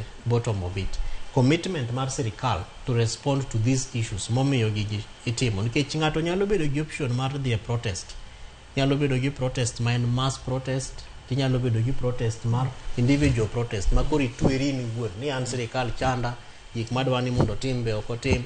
Kijande gi kata nyithindo gi gin they have chosen to go through the online process. Koro wapen to ang'o no momiyo gitimo gi, ang'o ma sirikal nyalo bedo ni timo ma ok morgi. Kech king'iyo weche matimre e mbui kata comments mag ng'eny ji to chal ka gima jomoko to yie ni ber kiketo pich rais kaka itimo no, though a majority of us including an awuon ok wayie, but wapen ni ang'o no makoro sirikal onego bed ni timo mar mondo wa limit this kind of reactions. Nikech magi reactions kaluwore gi gimoro ma bende ok dhi maber. Ji dhi e doho kaluwore gi rights and justice ma gidwa ni mondo giyud. But kijande gi kata nyithindo gi bitiyo gi mechanism ni mondo gi express their own feelings. Koro as we have this conversation, wapere ni to ang'o no momiyo sirikal commitments mo make ok gi achieve. For example, ang'o no momiyo warito nyaka skunde yaw eka wa release 64 billion mar mondo wager godo classes JSS. Ang'o no momiyo ilandonwa ni wadhi release results before midday. To kawuono is I think the second or the third day to results go be onge. Ang'o no momiyo gigi timre. Omiyo sirikal be as we talk about rights and responsibilities openjre ni sama jo Kenya exercise their rights mang'eny magin godo gi to want to responsibility mar was a government enang'o, nikech inyalo ndhiyo ji ma kaka mang'eny mindhiyo gi, but I don't think ni kata jogo mandhicho will get to a level Joyce magindhiyo jo Kenya te. It is not going to happen. To jo Kenya be kaka wasewacho gi wakili ok bi yie negi, and the system and the courts and the law bende ok bi yie. Jomiyo government bidwaro ni mondo lore room moro mondo gipenjre ni to nikech ok wanyalo abduct jo Kenya te, ang'o no momiyo jo Kenya behave kaka gi behave ni, tang'o madang watim mondo koro as we head towards stopping kaka jiwacho stop abductions, sirikal bende enhance its commitment to the promise magisemiyo jo Kenya. Atonyalo wacho ni buche makamagi ere kaka ginyalo hinyo kata ginyalo thiro chenro mano mar yudo ratire e pacho kae kata justice system e pacho kae, wakili Komolo, nikech yudo ni kinde ka kinde waneno ka imako ne jotelo jomonego be ni chiwo nu arita kaka jo Kenya ema koro idonjo ne gi e doho kacha, to kinde mathoth wanyalo wacho ni ka okoro chikgi ni koro gichope doho to gimanyo yo mapiyo piyo ma ginyalo buoth go detol, nikech nodong mana nen wuok tiche mar were go no wethpuolo to kawuone mano nego bed ni gichope doho to koro gimanyo kaka ginyalo release rowere go mondo koro ka gidhi do to wacho ni dongero wawe gi thuolo, koro wabiro wachango dongero giseriwore kod familia magi. Ineno adier en ni ok nyaka ndhiyo dhano 100. Dhano 100 pando Kenya ka tek. Mano matieni nego gi keto gi kamoro. And ka wachiwo gokinyi to koro nwang' dhano 100 magin activists gi nyithindo mantiere e mbui gi endi, wanwang'o gi te kamoro no negi tingende mano sirikal ruma winjo. Koro asetemo kono joga mang'eyo mane sirikal ni yo ma yot sana mondo sirikal oyombi en ka ging'iyo manifesto gi to gi focus gi implement gi wawe osido gi ne gi wan wayany gi ayanya kech ayanya ok moki gi nikech wan wajo madongo kwa dhi yanyo gi wanyithino go yany gi mbui mbui no bing'e jo Kenya mang'eny onge, akia ni jo Kenya chopo kata 1 million e Twitter ni okapar winjo gi wajo yany gi to gi focus agenda gi, nikech wan be modhi go kura agenda gi sana magi wacho ng'eny gi ok richo. King'iyo universal health magi wacho ni miluongo ni SHA kotiyo maber ok gima rach. King'iyo weche somo koket gi maber, funding ma university model maber ma joma nigo chulo mang'eny gi chal kamago og gima richo e winjo. Koro sirikal ong'i ma osipna wacho na ang'o momiyo ni sirikal ong'i ni bende gi focus gi maber, be gi focus agenda gi adieri e winjo, koso gi focus temo wene gin gi telo. Adier en ni nitiere sirikal anyako ni kaka think beach ma otegno malo sirikal Kenya ni ma jopiny ogolo. Moko gol gi kura, Ghana no gol gi kura, moko gola gi ji ka wuotho e winjo. Anyako ni gi ka sirikal motegno ma ji presidents go notegno maloyo president ma Kenya kama bon nigi resources maber mang'eny. Koro koponi sirikal odhi agenda gi maparo ni agenda ng'eny gi to beyo to gik mang'eny mwinjo ji wacho nang'o miyo gi mwinjo mako nyithindo gi endi biro bedo relevant. Sani shida en ni ng'eny ji paro ni giwuoyo mang'eny malo gik ma gitimo. Iwinjo. Ng'eny ji be wacho ni gik ka gi communicate agenda, ka gi wacho agenda gi endi bende winjo tek.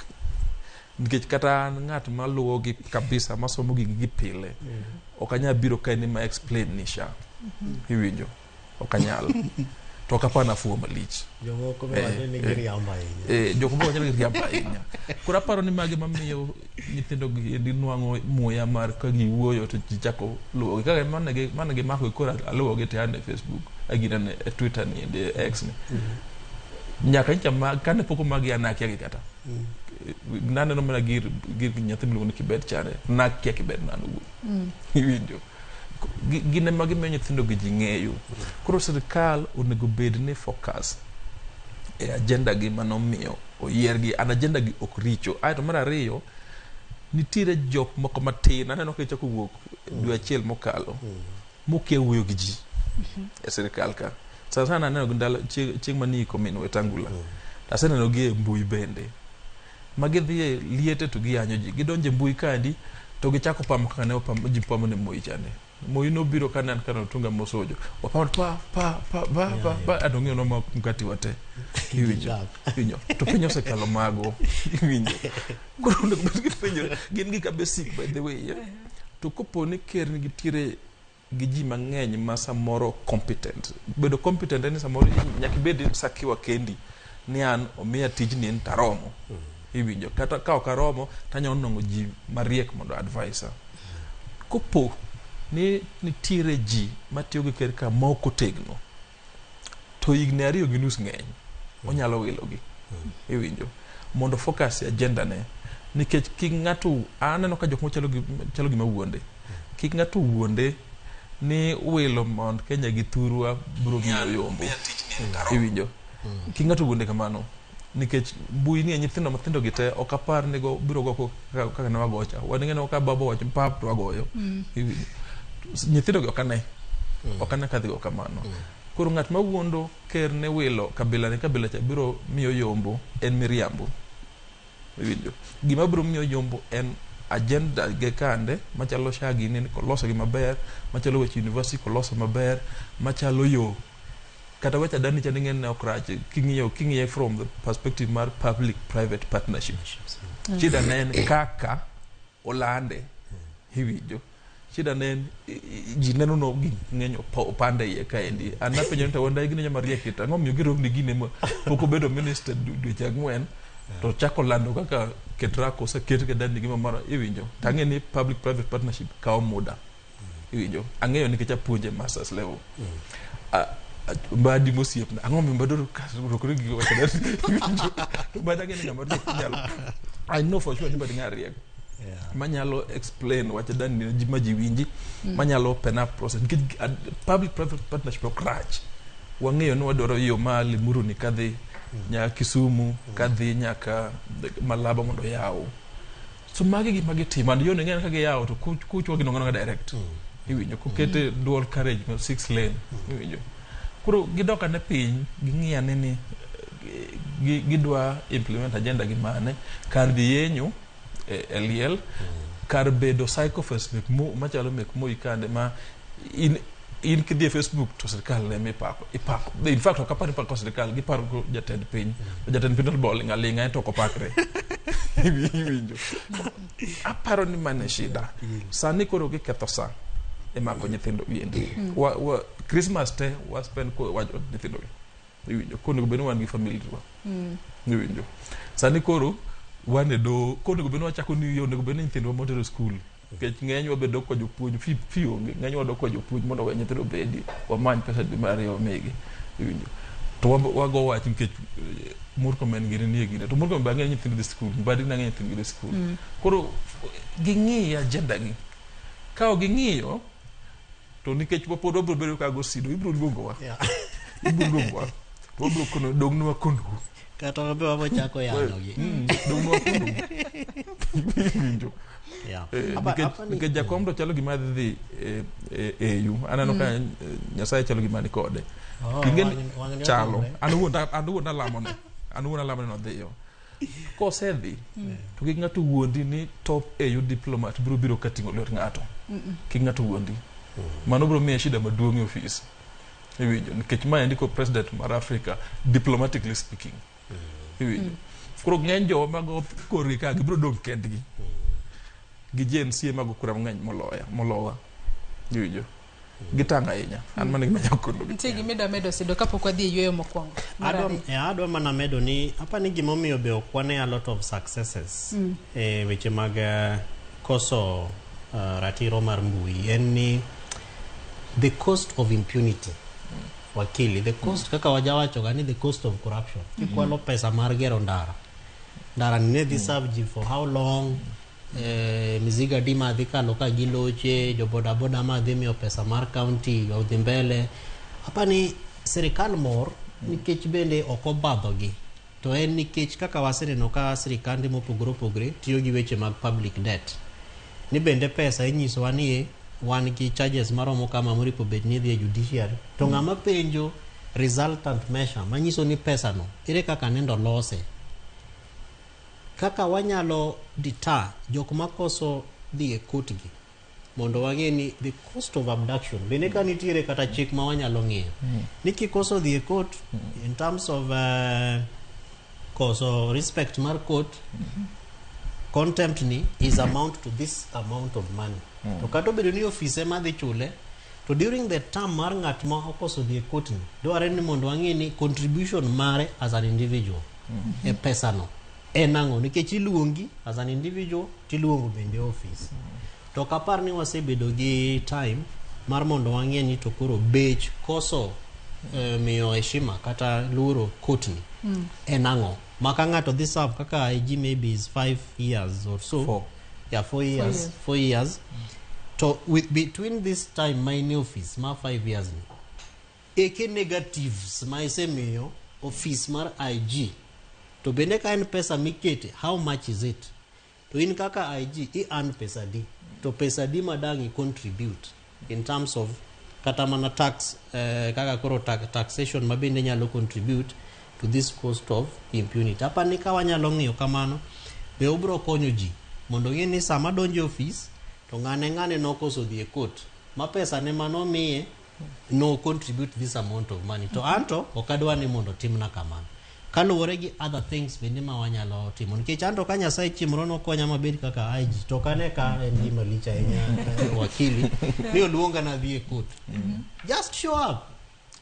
up kech be kata mna fingerprints midhi kaw gi DCI onge kuma gino paka jati lero gino iwacho ni anta biro kairo kamano judge ting'e ni anan IG ang'amo dich ahinya aneno ka number 17 e charge sheet ni okiketa number 1 mondo tiek nikech be an gi meeting gi rais aneno kod wadhi kia Djibouti mo nyaka dhi e airport mondo wacho moloyo timo otek timo nikech okwane ka nitiere the cost of koso time no kamano adwa no adhi yweyo mar ariyo e twak mar chenro mar mbako romo nyakwara Mugia Jwang kwa duogo abobedo kasomo moko kuom ote mabende uchwalonwa gi sani e kinde mwadhi mbele ko twak marwa kik idhi mabor.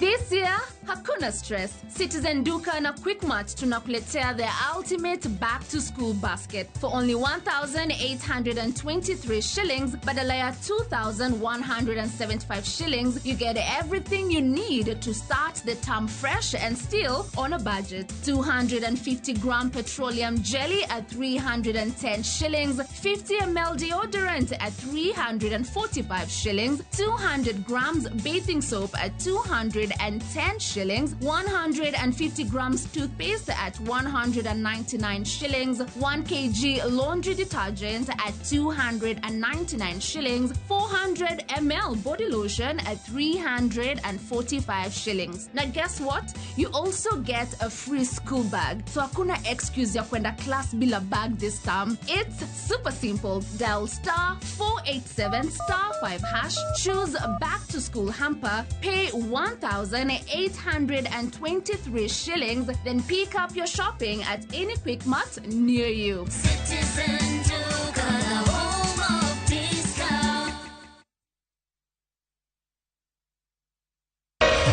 Ramogi. Regulation occurred through Gimilu public participation. Be ikori mar donjo matut e weche madongo e Uganda wa. Ribadi ma wuke NTSN ng'eny seriously. I have to say this. Wanono weche siasa kod weche mamulongi majopiny. Sama gigowa gigo nyaka japur. Nikech japur ni obro puro kande ni otere kare. Buch jopiny en kama wamiyo pek paro kachiel kod nonro maintiere godo. Wan gi chike mabeyo matayo gigi waduto te. Ok diang' wachnya every time ka ng'ato dwaro to waloko chike. Nyinga Trevor Ombija jandingo panga jonyakach dendo nombija taya nyakwar guok kocha pesa. Wanere kendo. Tich adek ka tich adek, sa adek otieno, mana e Ramogi TV.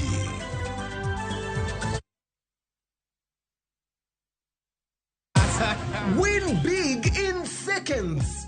Aviator Shabiki.com inakupa the biggest multiplier in Kenya. Shinda up to 50,000 times your stake. Yani ukiweka stake ya 100 bob, ndege ipeperuke, unashinda 5 million within seconds. Changamkia Aviator on Shabiki.com. Not for persons under the age of 18. Looking for thrills? Experience the excitement of gaming with Pata Pata. Play, win, repeat. Cheza games kali kama Aviator, Niko na Mines kwa platform yetu mpya. Sign up now and get up to 200% Karibu bonus on your first deposit to kickstart your winning streak. Feel the adrenaline as you play and win on Kenya's most exciting platform. Ni rahisi. Register, play, and experience the thrill of every win. Visit patapata.com now and play, win, repeat. Not for persons under the age of 18. Authorized and regulated by BCLB 447.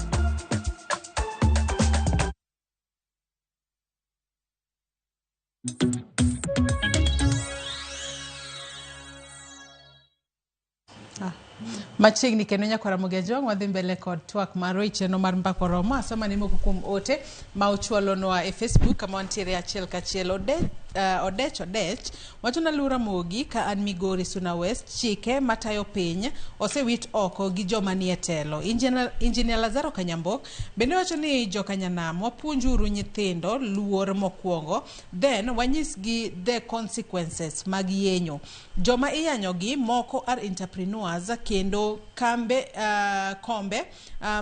magin ema joma tindo dhigo e lama bang'e. Bang' yenyo e mbui timbe aina gi nyalo miyo ng'ato the approach retirement ka okotiyo. Anyway, giloko Gen Z political movement instead of yenyo kod oro piche maricho. Otherwise, wacho kae ni jatend piny Ruto bende kik wadwar chal ng'ama respond to mosquito bite with the hammer. Nyithindo gi pod tindo owere kodgi en mano o promise gi maisha London. Mago misach miriambo. Mano ote mar Engineer Lazaro Kanyambok. Vitalis Oching Wood Game Karadi. Wacho dongo koro an kodi nyaka giko kaluwo chenro eyo makamae eyo makare. Ongendi okaneno chik no wene japiny kan kamae maonge nyalo. Joma nitie telo bende nigi chikegi koro wagol e pachwa ni chik onge Kenyaka kae marito jopiny te. Waseneno gigo matimore kuom jotendwa gi obed doho, obed rais, obed jatelo mane sirikal ok luw chik. Wan jopiny waonge demokrasi monego ritwa awuoro. Honorable Byron Akiru, actually watching live from Mombasa, and greetings to you, Joyce Oduor, greetings, and to our visitors. If leaders themselves don't follow rules and regulations according to Constitution, where they abduct youth, instead of following constitution, which state that when a Kenyan has done something above the law, should be arrested and taken to court, not being abducted, and the same leaders talk nonsense on media. Actually, so there is no change will be expected from Kenyans if leaders themselves break the law, and police officers should provide security to people. They should not treat human beings like inhuman, because they are also human beings, and they have parents, brothers, sisters, and children. Actually, that is a bad picture to Kenyans when leaders themselves don't follow rules and regulations. Omondi Grawaya bende wacho ni Joyce chike to onego law president achape kazi tu. Mago moko kuom ote ma joneno magwa chwalonwa okinyi makawuono kokalo Facebook ama wantiere achiel kachiel med chwalo ote magi kokalo e laiwa duto te mag tudruok abo bedo kasomogi e kinde mwadhi mbele kotwak maro. Kodhi mbele kotwak marwa kwang'iyo piny mar Kenya kae gi sani, bende nitiere chike ma inyalo kata wanyalo wacho ni chike motegno minyalo kaune jogo makoso luwo chike mag doho, kachako kodi wakili Komolo. Bende nitiere gino ma ng'ato obed jogo manitiere telo, obed jogo maonge telo, nitiere wanyalo wacho ni gin consequences ma inyalo yuko gi eyo makare, yo motegno mar mondo mi kinde mabiro mbele obeda ne ranyisi ne jogo manitiere telo, ne jogo maonge telo, mar mondo mi chike matayo piny Kenya lu nyaka giko, maonge ni kochopo ng'ane to inyalo mbekne tol matin, to kochopo ng'ane tirido ne ahinya. Jo shida Kenya ok en chike. Kenya nigi chike moromo makata ka nyalo kwano nigi shida en ng'ako moromo golo ng'ata office, moromo tero ng'ata court, moromo tamo ng'ata mondo kik chung kendo.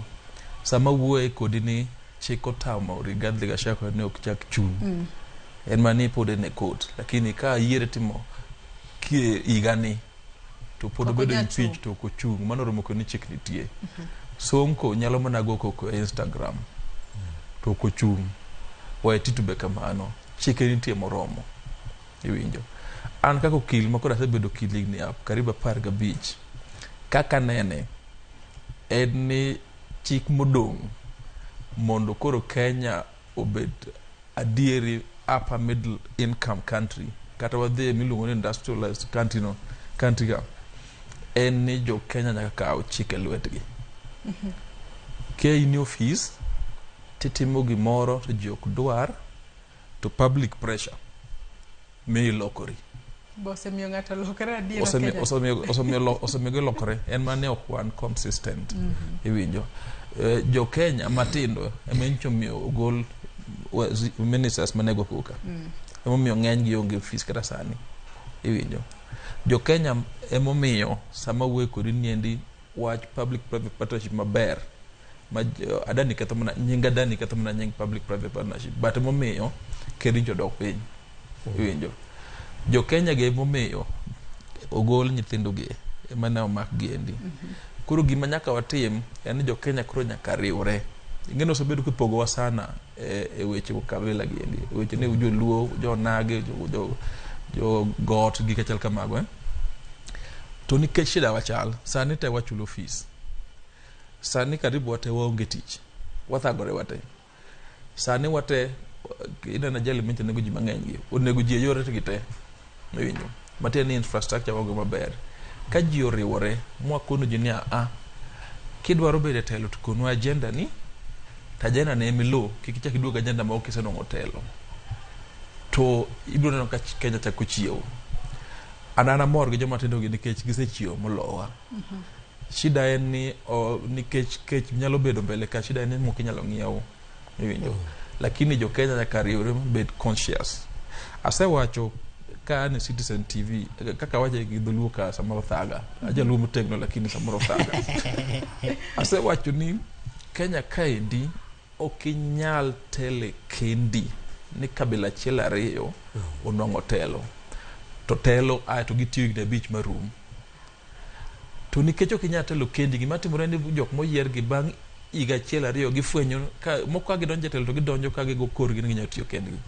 to gifwenyo ni ok ginyal tiyo. Aeto gichako donjo e coalition mino gidonje sani ni endi.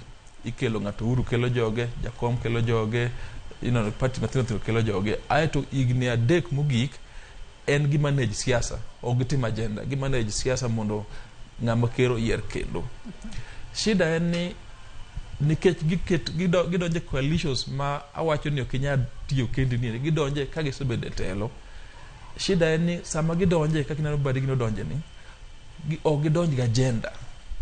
Agenda en mana political stability nikech Azimio ni chan gi agenda motegno. Ok gi negotiate mondo gi harmonize policies gi. Ato ka gisa harmonize to giket jok mabeyo mondo gi implement agenda ri adek motegno nikech ok giwinjre gimoro amora.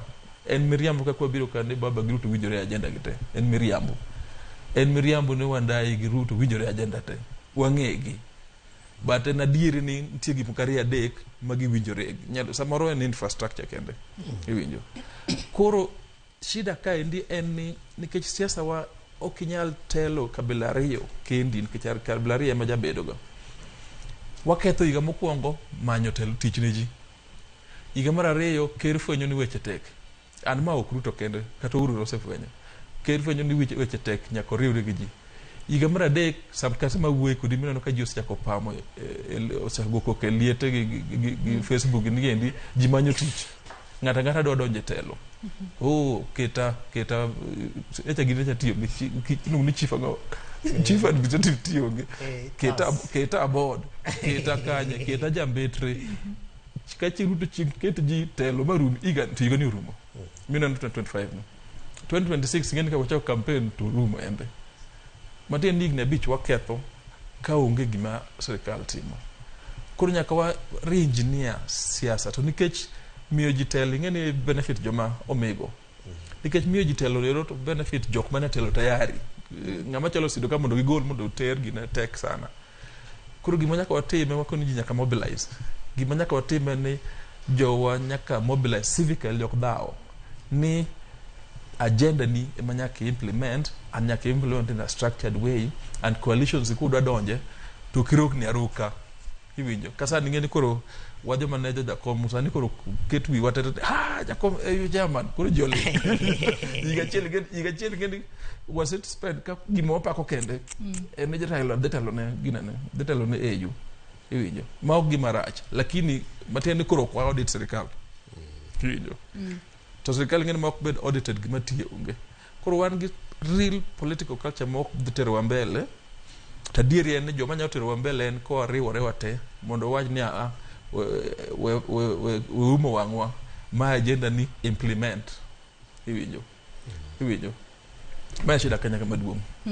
Kevin Osido korka kori bendi paro ni kato bedo ni komolo wacho ni chike nitiere kata kamano chike makamago to okosebedo katiyo makare to jogo manitiere kata jotije mag piny owacho bende nitiere kaka seche moko inyalo ket kata wanyalo wacho ni chike moko mabet ger matin ahinya nyaka gibono chike mag doho. Joyce chike go nitie mana kaka wakili wacho problem manitie en implementation. Ngeni kata sama wantiere kani nitiere principal secretaries ndalo kani longi ni permanent secretaries mapod ni e court.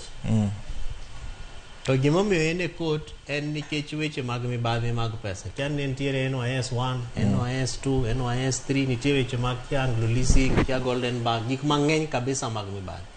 To ni pod ka in e court kae to ni pod serikal chuli kia half of your salary, kia quarter of your salary, kia mago gik ma okori po bed ni nitie. Nikech sama ngidhi e court kori kwa i bond, kati kwa i bail, tinyisi ni anyaki kel $500,000. Yeni koro kain gi $500,000 to in principal secretary. Angono mamuni chulo $500,000. But ka chop kama koro pesa golor, accounts ni ulor, okinyala access pesa. Kaka waseneno kitimo gi governors moko mabe an pod buoga ni in governor manigi wach to pod accounts ni active pod ikwa ikia 2.4 million mabe ichula to ka wanyalo loro accounts gi Joyce magi milongo ni next of kin ka kendo ket mechanism ma onge kaka inyalo engage kodgi e weche mag yudo pesa kaka inyalo kaw godo bail kata kaka inyalo konyri godo kose magi kata kose twei mano bro buogo chuny jogo manie sirikal.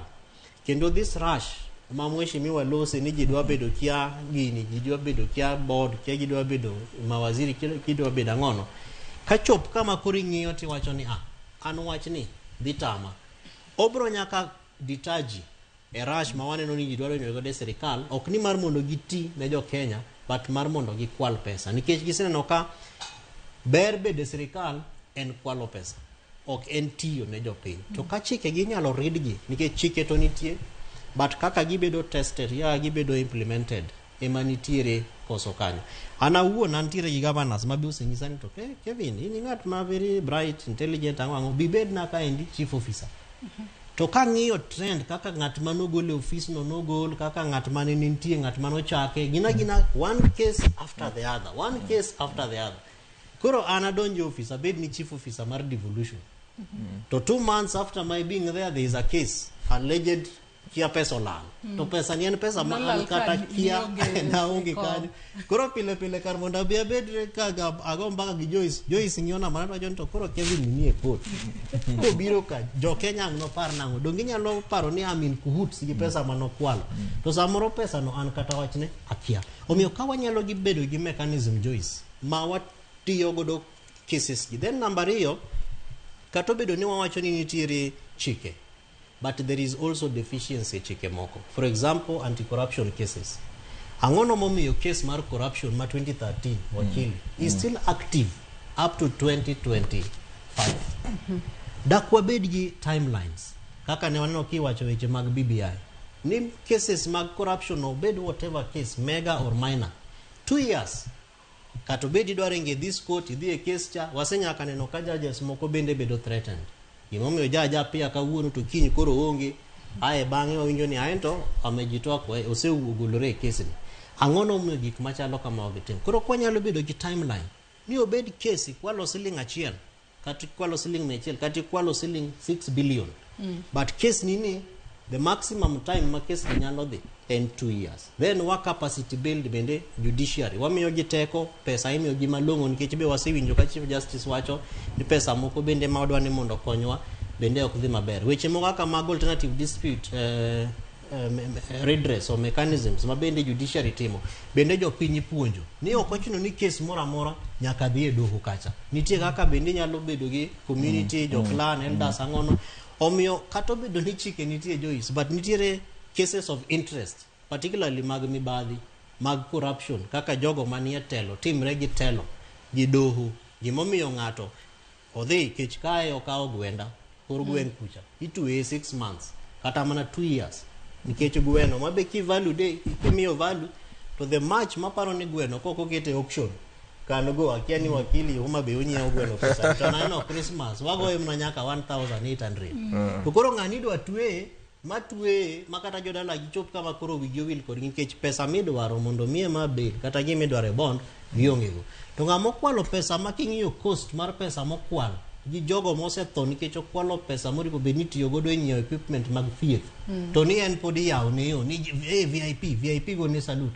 Why should those things happen? No me dware ni wang'eni to ere akiaka judiciary will do this through JTI, Judiciary Training Institute, mondo ging'eni what is the audit mar cases ma wasebedo godo gi successes ma wasebedo go, and especially cases ma have not been successful, especially jogo man gi cases ma pod active to bende pod gine office gitiyo samoro pod ichulo gi akiaka kibro time, but I feel ni jo piny bende ng'iyo mago to giwacho ni achike okti yet chike to nitie kaka chike gori po benitiyo ka tieke weche mag siasa nikech wakili yo wacho ni kata wa political culture bende ok ber. Ja piny ka wadhi yiero ng'amose kwalo pesa mo wacho ni anta kwalo monda bia miu wachopure level mabe wanyalo tamre pesa. Mheshimiwa Watiang'i nonyiso waka ni jok mudwa yiero gi nigi wash jomoko kuom gi nigi bunde makata in kiwang'o ye tang'o ndhiandhia kuom to ni pod gine ma udwa miyo gi thuolo jo wash gi mabe nyinge gi be osenyiswa. Ang'ono momiyo pod wa feel ni mage jok ma wanyalo gone gi kura kata wan kuma e luo kaluo kucha wang'enyo kochuno ni jakom nyaka bi mamak bad ng'ato manyise ni Joyce emotosha kae. Ka Joyce nigi madoa moko, nigi issues moko, to biro no wagi pesa.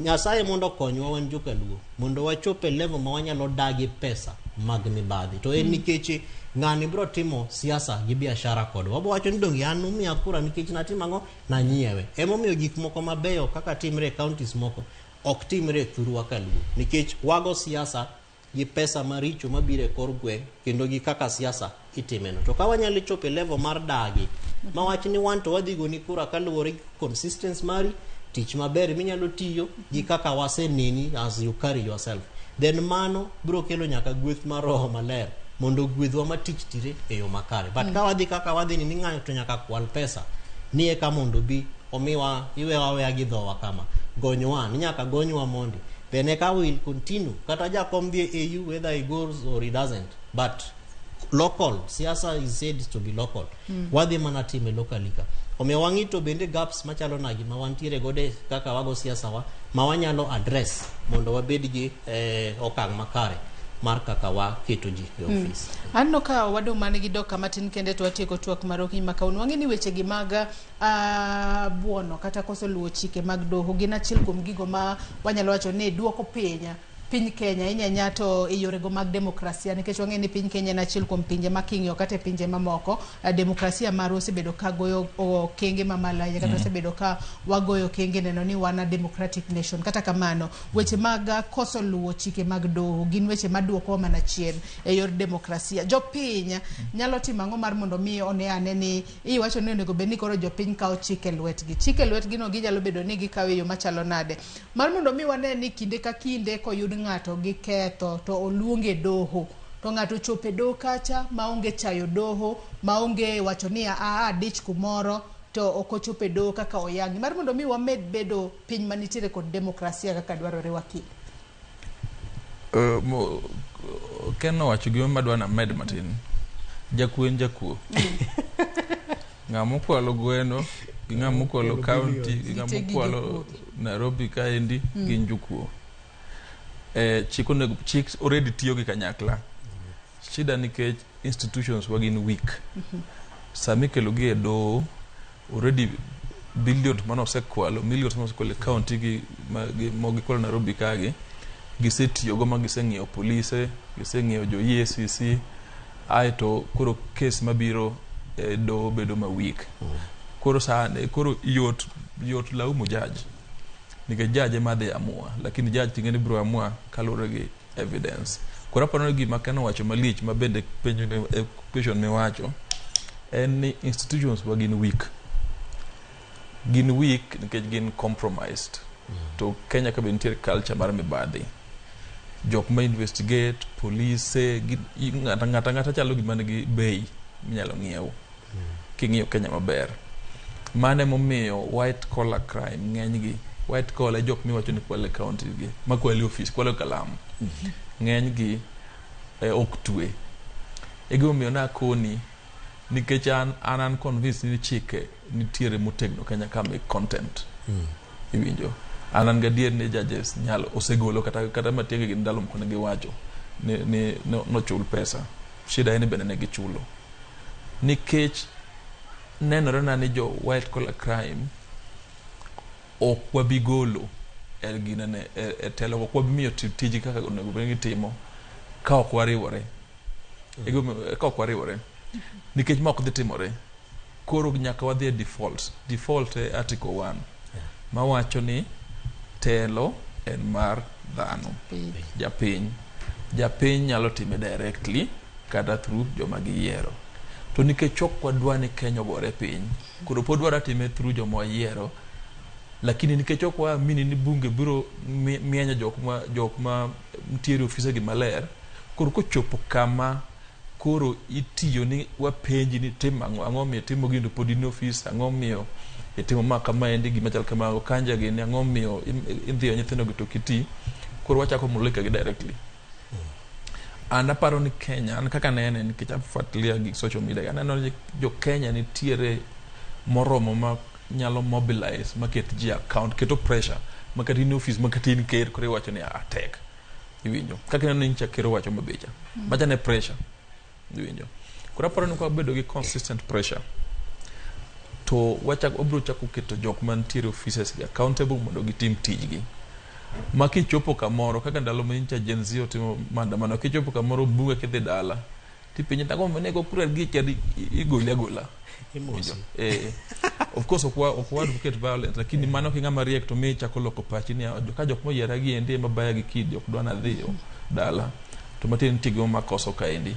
Koro civic education motegno jioketi dhana accountable money fees katek to nikech aneno ka gino to dhi bedo mbele ka kendo dhi timore 2027 hapa no dhi timore mbele kam katek to ji bendo mobilize yiero makoro yiero ng'at manyaka tini niwinjo and ma ok Kenya ka kende jakom micho wuoyo kuom ginene kuom India kaka Modi oseloso reru apane reru railway line karibu 1,100 kilomita 1,100 nyaka donjo telo 2014 jo India mang'eny modhier molowa ng'eny nitie to gikawo pesa ne gise mobilize giwacho ni kik wayieri titionwa kwa chako timo mano Kenya ka kwa yieri titionwa wuondowa ibro neno ka gimoko lokore mang'eny kwa yieri to kidonjo na coalitions ma ok ne wadwa ni ti anaparo ni mano timore gima paro ni pod ji mang'eny overestimate gi ukabila ni pod ji mobilize ukabila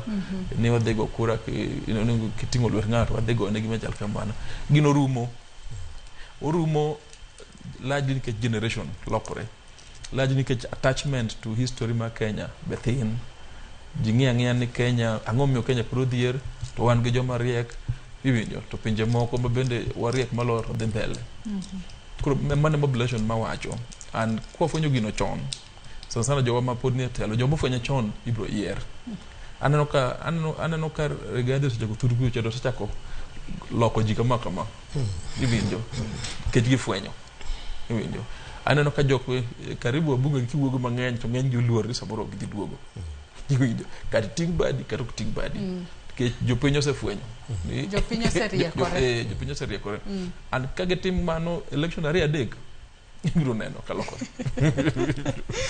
osido ka duke twaga korka kori inti paro ni doho onogo kata bad migawo mochung' ne doho onogo nyalo timo ang'o mar mondo mi gine ni chike magigolo oluma onge chochni mora mora kalore ni japinyero wakilo oselero gima japiny nyalo timo doho nogo nyalo timo ang'o mar mondo mi kinde ka gigolo chik ni ng'ato chope nyimgi to ng'ato chop maonge kata obed jatelo obed ng'ata kik buon kata kik diataro mar chike madogo. Joyce mano penjo maber nikech koro duoko responsibility ne doho nikech adieri ka uluongo ji to ok gibi nyaka bed ni nitiere gimoro ma bende ok timre maber omiyo e pacha mokwongo ripo bed ni wang'iyo ni to gima luongo ni audit in terms of finances kata charges mimiyo jogo mapok ochopo e doho but beyond the audit mimiyogi bende wang'iyo ni to the legal issues chikegi rem maromo nade kata obedo ni yes gintiere but rem nyalo bedo mage e yo makoro enhance kata miyo ji ochayo doho. Namba 2 aparo ni awareness nikech ng'enyne pok waneno ka doho bende wuok oko kacha other than other partners mag doho kaka Law Society of Kenya ma samoro timo gik miluongo ni legal clinics kata pro bono services legal aid issues dware ni mondo doho bende wuog oko mondo tudre gi jopiny mondo jopiny one doho kaka en as opposed to a court kata i doho drama ma waneno katimre kizungu mang'eny ma wakinde ji wacho kachaka wach ni amicus koro amicus no japiny ang'o mi nang'o koro ntiere e dwaro mar mondo ni kata kwayo mondo doho bende owuog oko mondo engage jopiny otim awareness omi jopiny thuolo mar mondo penj gi penjo to mano bende bro konyogi in terms of judicial reforms ma bende waseneno ka sani za reform environment koro gibende kaka gi engage gi jopiny bro miyo gi thuolo mar mondo giketre e pach japiny mondo gipen to ere gimomiyo japiny nenowa kama gimomiyo weche gidhi kama kata ka koro jajo biro to wacho ni anta gulra e case ni ere gino timre ga nade mago bro miyo japiny ne a lot of confidence e doho ma bende ka gibedo kamano to bro miyo gima do wacho mar adek be mondo timre manyiso ni koro ji bro bedo gi confidence e doho to bende gima wajapuonjo ga japiny gimiluongo ni letter to your leader kech samoro wa train gini kata gimoro timre marach tinyalo ndiko barua ne governor, inyalo ndiko barua ne president, inyalo ndiko barua kata ne MCA mari. Koro bro miyo gi thuolo be mondo gikaw the innovative feature mar ndiko barua to the chief justice. Gimoro ka ng'ato luonge doho to kodhi tinyalo ndiko barua ne chief justice ipenje ni to ang'o momiyo kodhi to redress machalo nadi. Mago gik mapani bro miyo nyaka doho be mondo chak neno ni nitiere a lot of interest mar gik ma watimo ma jopiny bende dware ni mondo ong'e, to beyond ng'eyo miyo gi gima koro wakili luongo ni citizen organizing mondo watudre wabed networks. Koro miyo gi gima luongo ni citizen agency kao organizing cha titimo ne gimoro. Kuro kada kwaneno ka LSK samoro gi other partners bende dhi e communities to gipuonjo gi ka giseduogo Nairobi kata gidok e regional offices gi to japiny bende nigi tudruok mar their own local organizing makata ka gimoro chako timre kure kanyo to ginyalo kawo that responsibility mondo giket action ma gineno kipuonjo gi cha mondo otime. To mogik mar ang'wen en engagement with the political class nikech waneno ka josiasa especially ema chayo kod jogo ma feel ni gin gi teko. Gimiwa example achiel kende mar ng'atno mosechayo doho ma action okawne to ang'e ni ma be samoro setimre but okwane ka action no imiyo the weight that it requires. Samoro kwane kiluongowa kata e sessions machalo kama mondo wawache example ma such a thing would mean. To mano be ka media can come in and many multi-sectoral agencies mondo chak nyiso ji the cost of impunity kaka nyalo bet. Hapa ni mano bende nyalo konyo doho mar mondo giyud new friends kendo new partners manyiso ni koro kata ka jajo bet kacha nikech bende gin human beings, they have families. Sometimes wasewinjo kata ni giyudo threats, samoro yoro ne message ni nyathini kwa school okango dog katibe kia kanyo kia waseneno ka bodyguards samoro golo. Magi gin gik ma samoro timo gi jogo mane giteko nikech ok gine ka public support makare nitiere e doho kacha kata ne jogo kata officials matiyo e doho. Omiyo ka onyalo open up mag jopiny yud gi opportunity kata be gi opportunity magi nyalo support godo gigo ma doho timo. Tapani maybe okonyal deal with the issues in totality but onyalo miyowa telltale progressive signs kata mana steps mopogore mabende nyalo buogo jogo machalo ka gima gidwa chayo dwaro kata kwayo mag doho. Adwe nasoma ne ote moro kae mar Ruth Nyathi Ochieng wacho kae ne luwo chike mathurka tinde odong' ne ordinary citizens. Jomoko gi jotendwa masani kia weche luwo chike no. Kenya podi ni kama rach. Do bende sani tijgi oserwenyo. Gikiani en mibadhi kose deo wang'. Awinjo twak kanu moja enako. Ang'isa kanu wadongi dakari kende to wateko twak maro kiny makawuona. Dakari na dapogi achela. Chakodi wakili. Wachini mogi kawachiko. Iwinjo nitiere gimoro miluongo ni political question doctrine.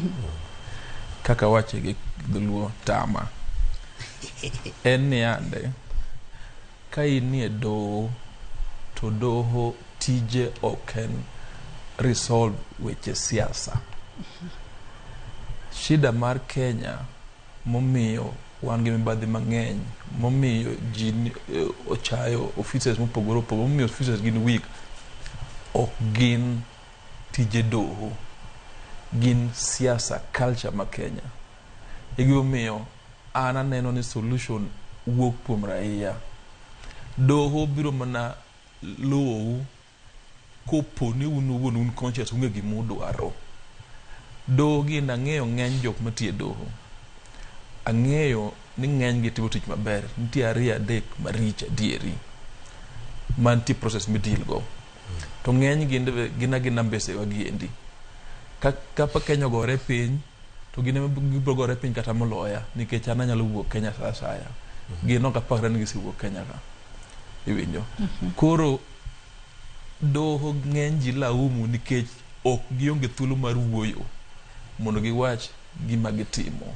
To shida ma Kenya en siasa and chik lawyers karibu te kitero weche siasa seneno gi Supreme Court kitero weche siasa mataje siasa giwacho ma political question doctrine. Koro jo Kenya kik buy agenda maneno ka ntiere social media mar godoho, nikech mano is the best way mar divert attention. Focus e ng'ama kwali. Iwinjo. Ang'eyo kwa mfano, Ruth, ang'eyo ni an dakika achiel, ang'eyo kwa mfano ni nitiere kinde Kenya ka. Mana mapiyo piyo. Tulo Nitiere dhikaru. kinde Ichamo sa osed. Osedo wada. Nitiere kinde Kenya ka. Madhir class gi to wacho ni iduna tik ni case ni. Ing'eni ng'achare ja klasa. Inano kana wako kore mpira kama chal kama 100 million ariyo adhi ang'iewo. Iwinjo. Tadiere ne sano judge no kia gino kabisa. Samoro nitie mong'eyo but ng'eny gi okia.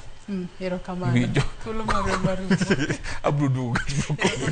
Mana mapiyo piyo. Anadwa kwayo jo Kenya Joyce ni gima waluongo ni political culture ni kik umwang'wa e weche ma nyalo miyo wang'e ni to chike ma tayo pinywa chal nade. Omiyo opportunity mora mora ma wantiere godo kaka jopiny wapinjre ni maana kata tie chik enang'o. To en nikech kawuono ng'ato nyalo timo marach ne nyawadgi nikech en gi teko to koluw chike mag piny. To apeni ni to kiny ka en gi opportunity machalo kamano in ibro timo nang'o. Omiyo ka wan gi thuolo kata jogo mong'eyo jotendwa gi gonegi uru simu, ornegi uru messages, nyisgi uru ni please luwuru chike matayo piny Kenya ka, nikech koso luwo chik en ketho piny. To en nikech nonro moro katieko notim agencies matimo opinion polls to gipenjre ni to institutions machalo nade masani jopiny ni godo gi confidence kata pach jopiny pod ler kendo liu godo. To ne giwacho ni mokwongo number 1 en judiciary.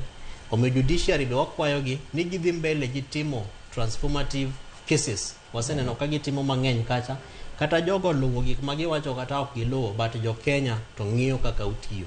To miyo doho pod wa hold you very highly kendo wakwayo jo Kenya ni mondo support doho. Jo siasa madwa ketho kaka doho tiyo ng'eni nyalo mana bedo ja siasa maximum 10 or 20 years, president 5, governor 5, mana MP kanya sayo mi ngima mang'eny ahinya to maybe 4 terms. To kiseya kanyo bende biro ketho chik mar piny.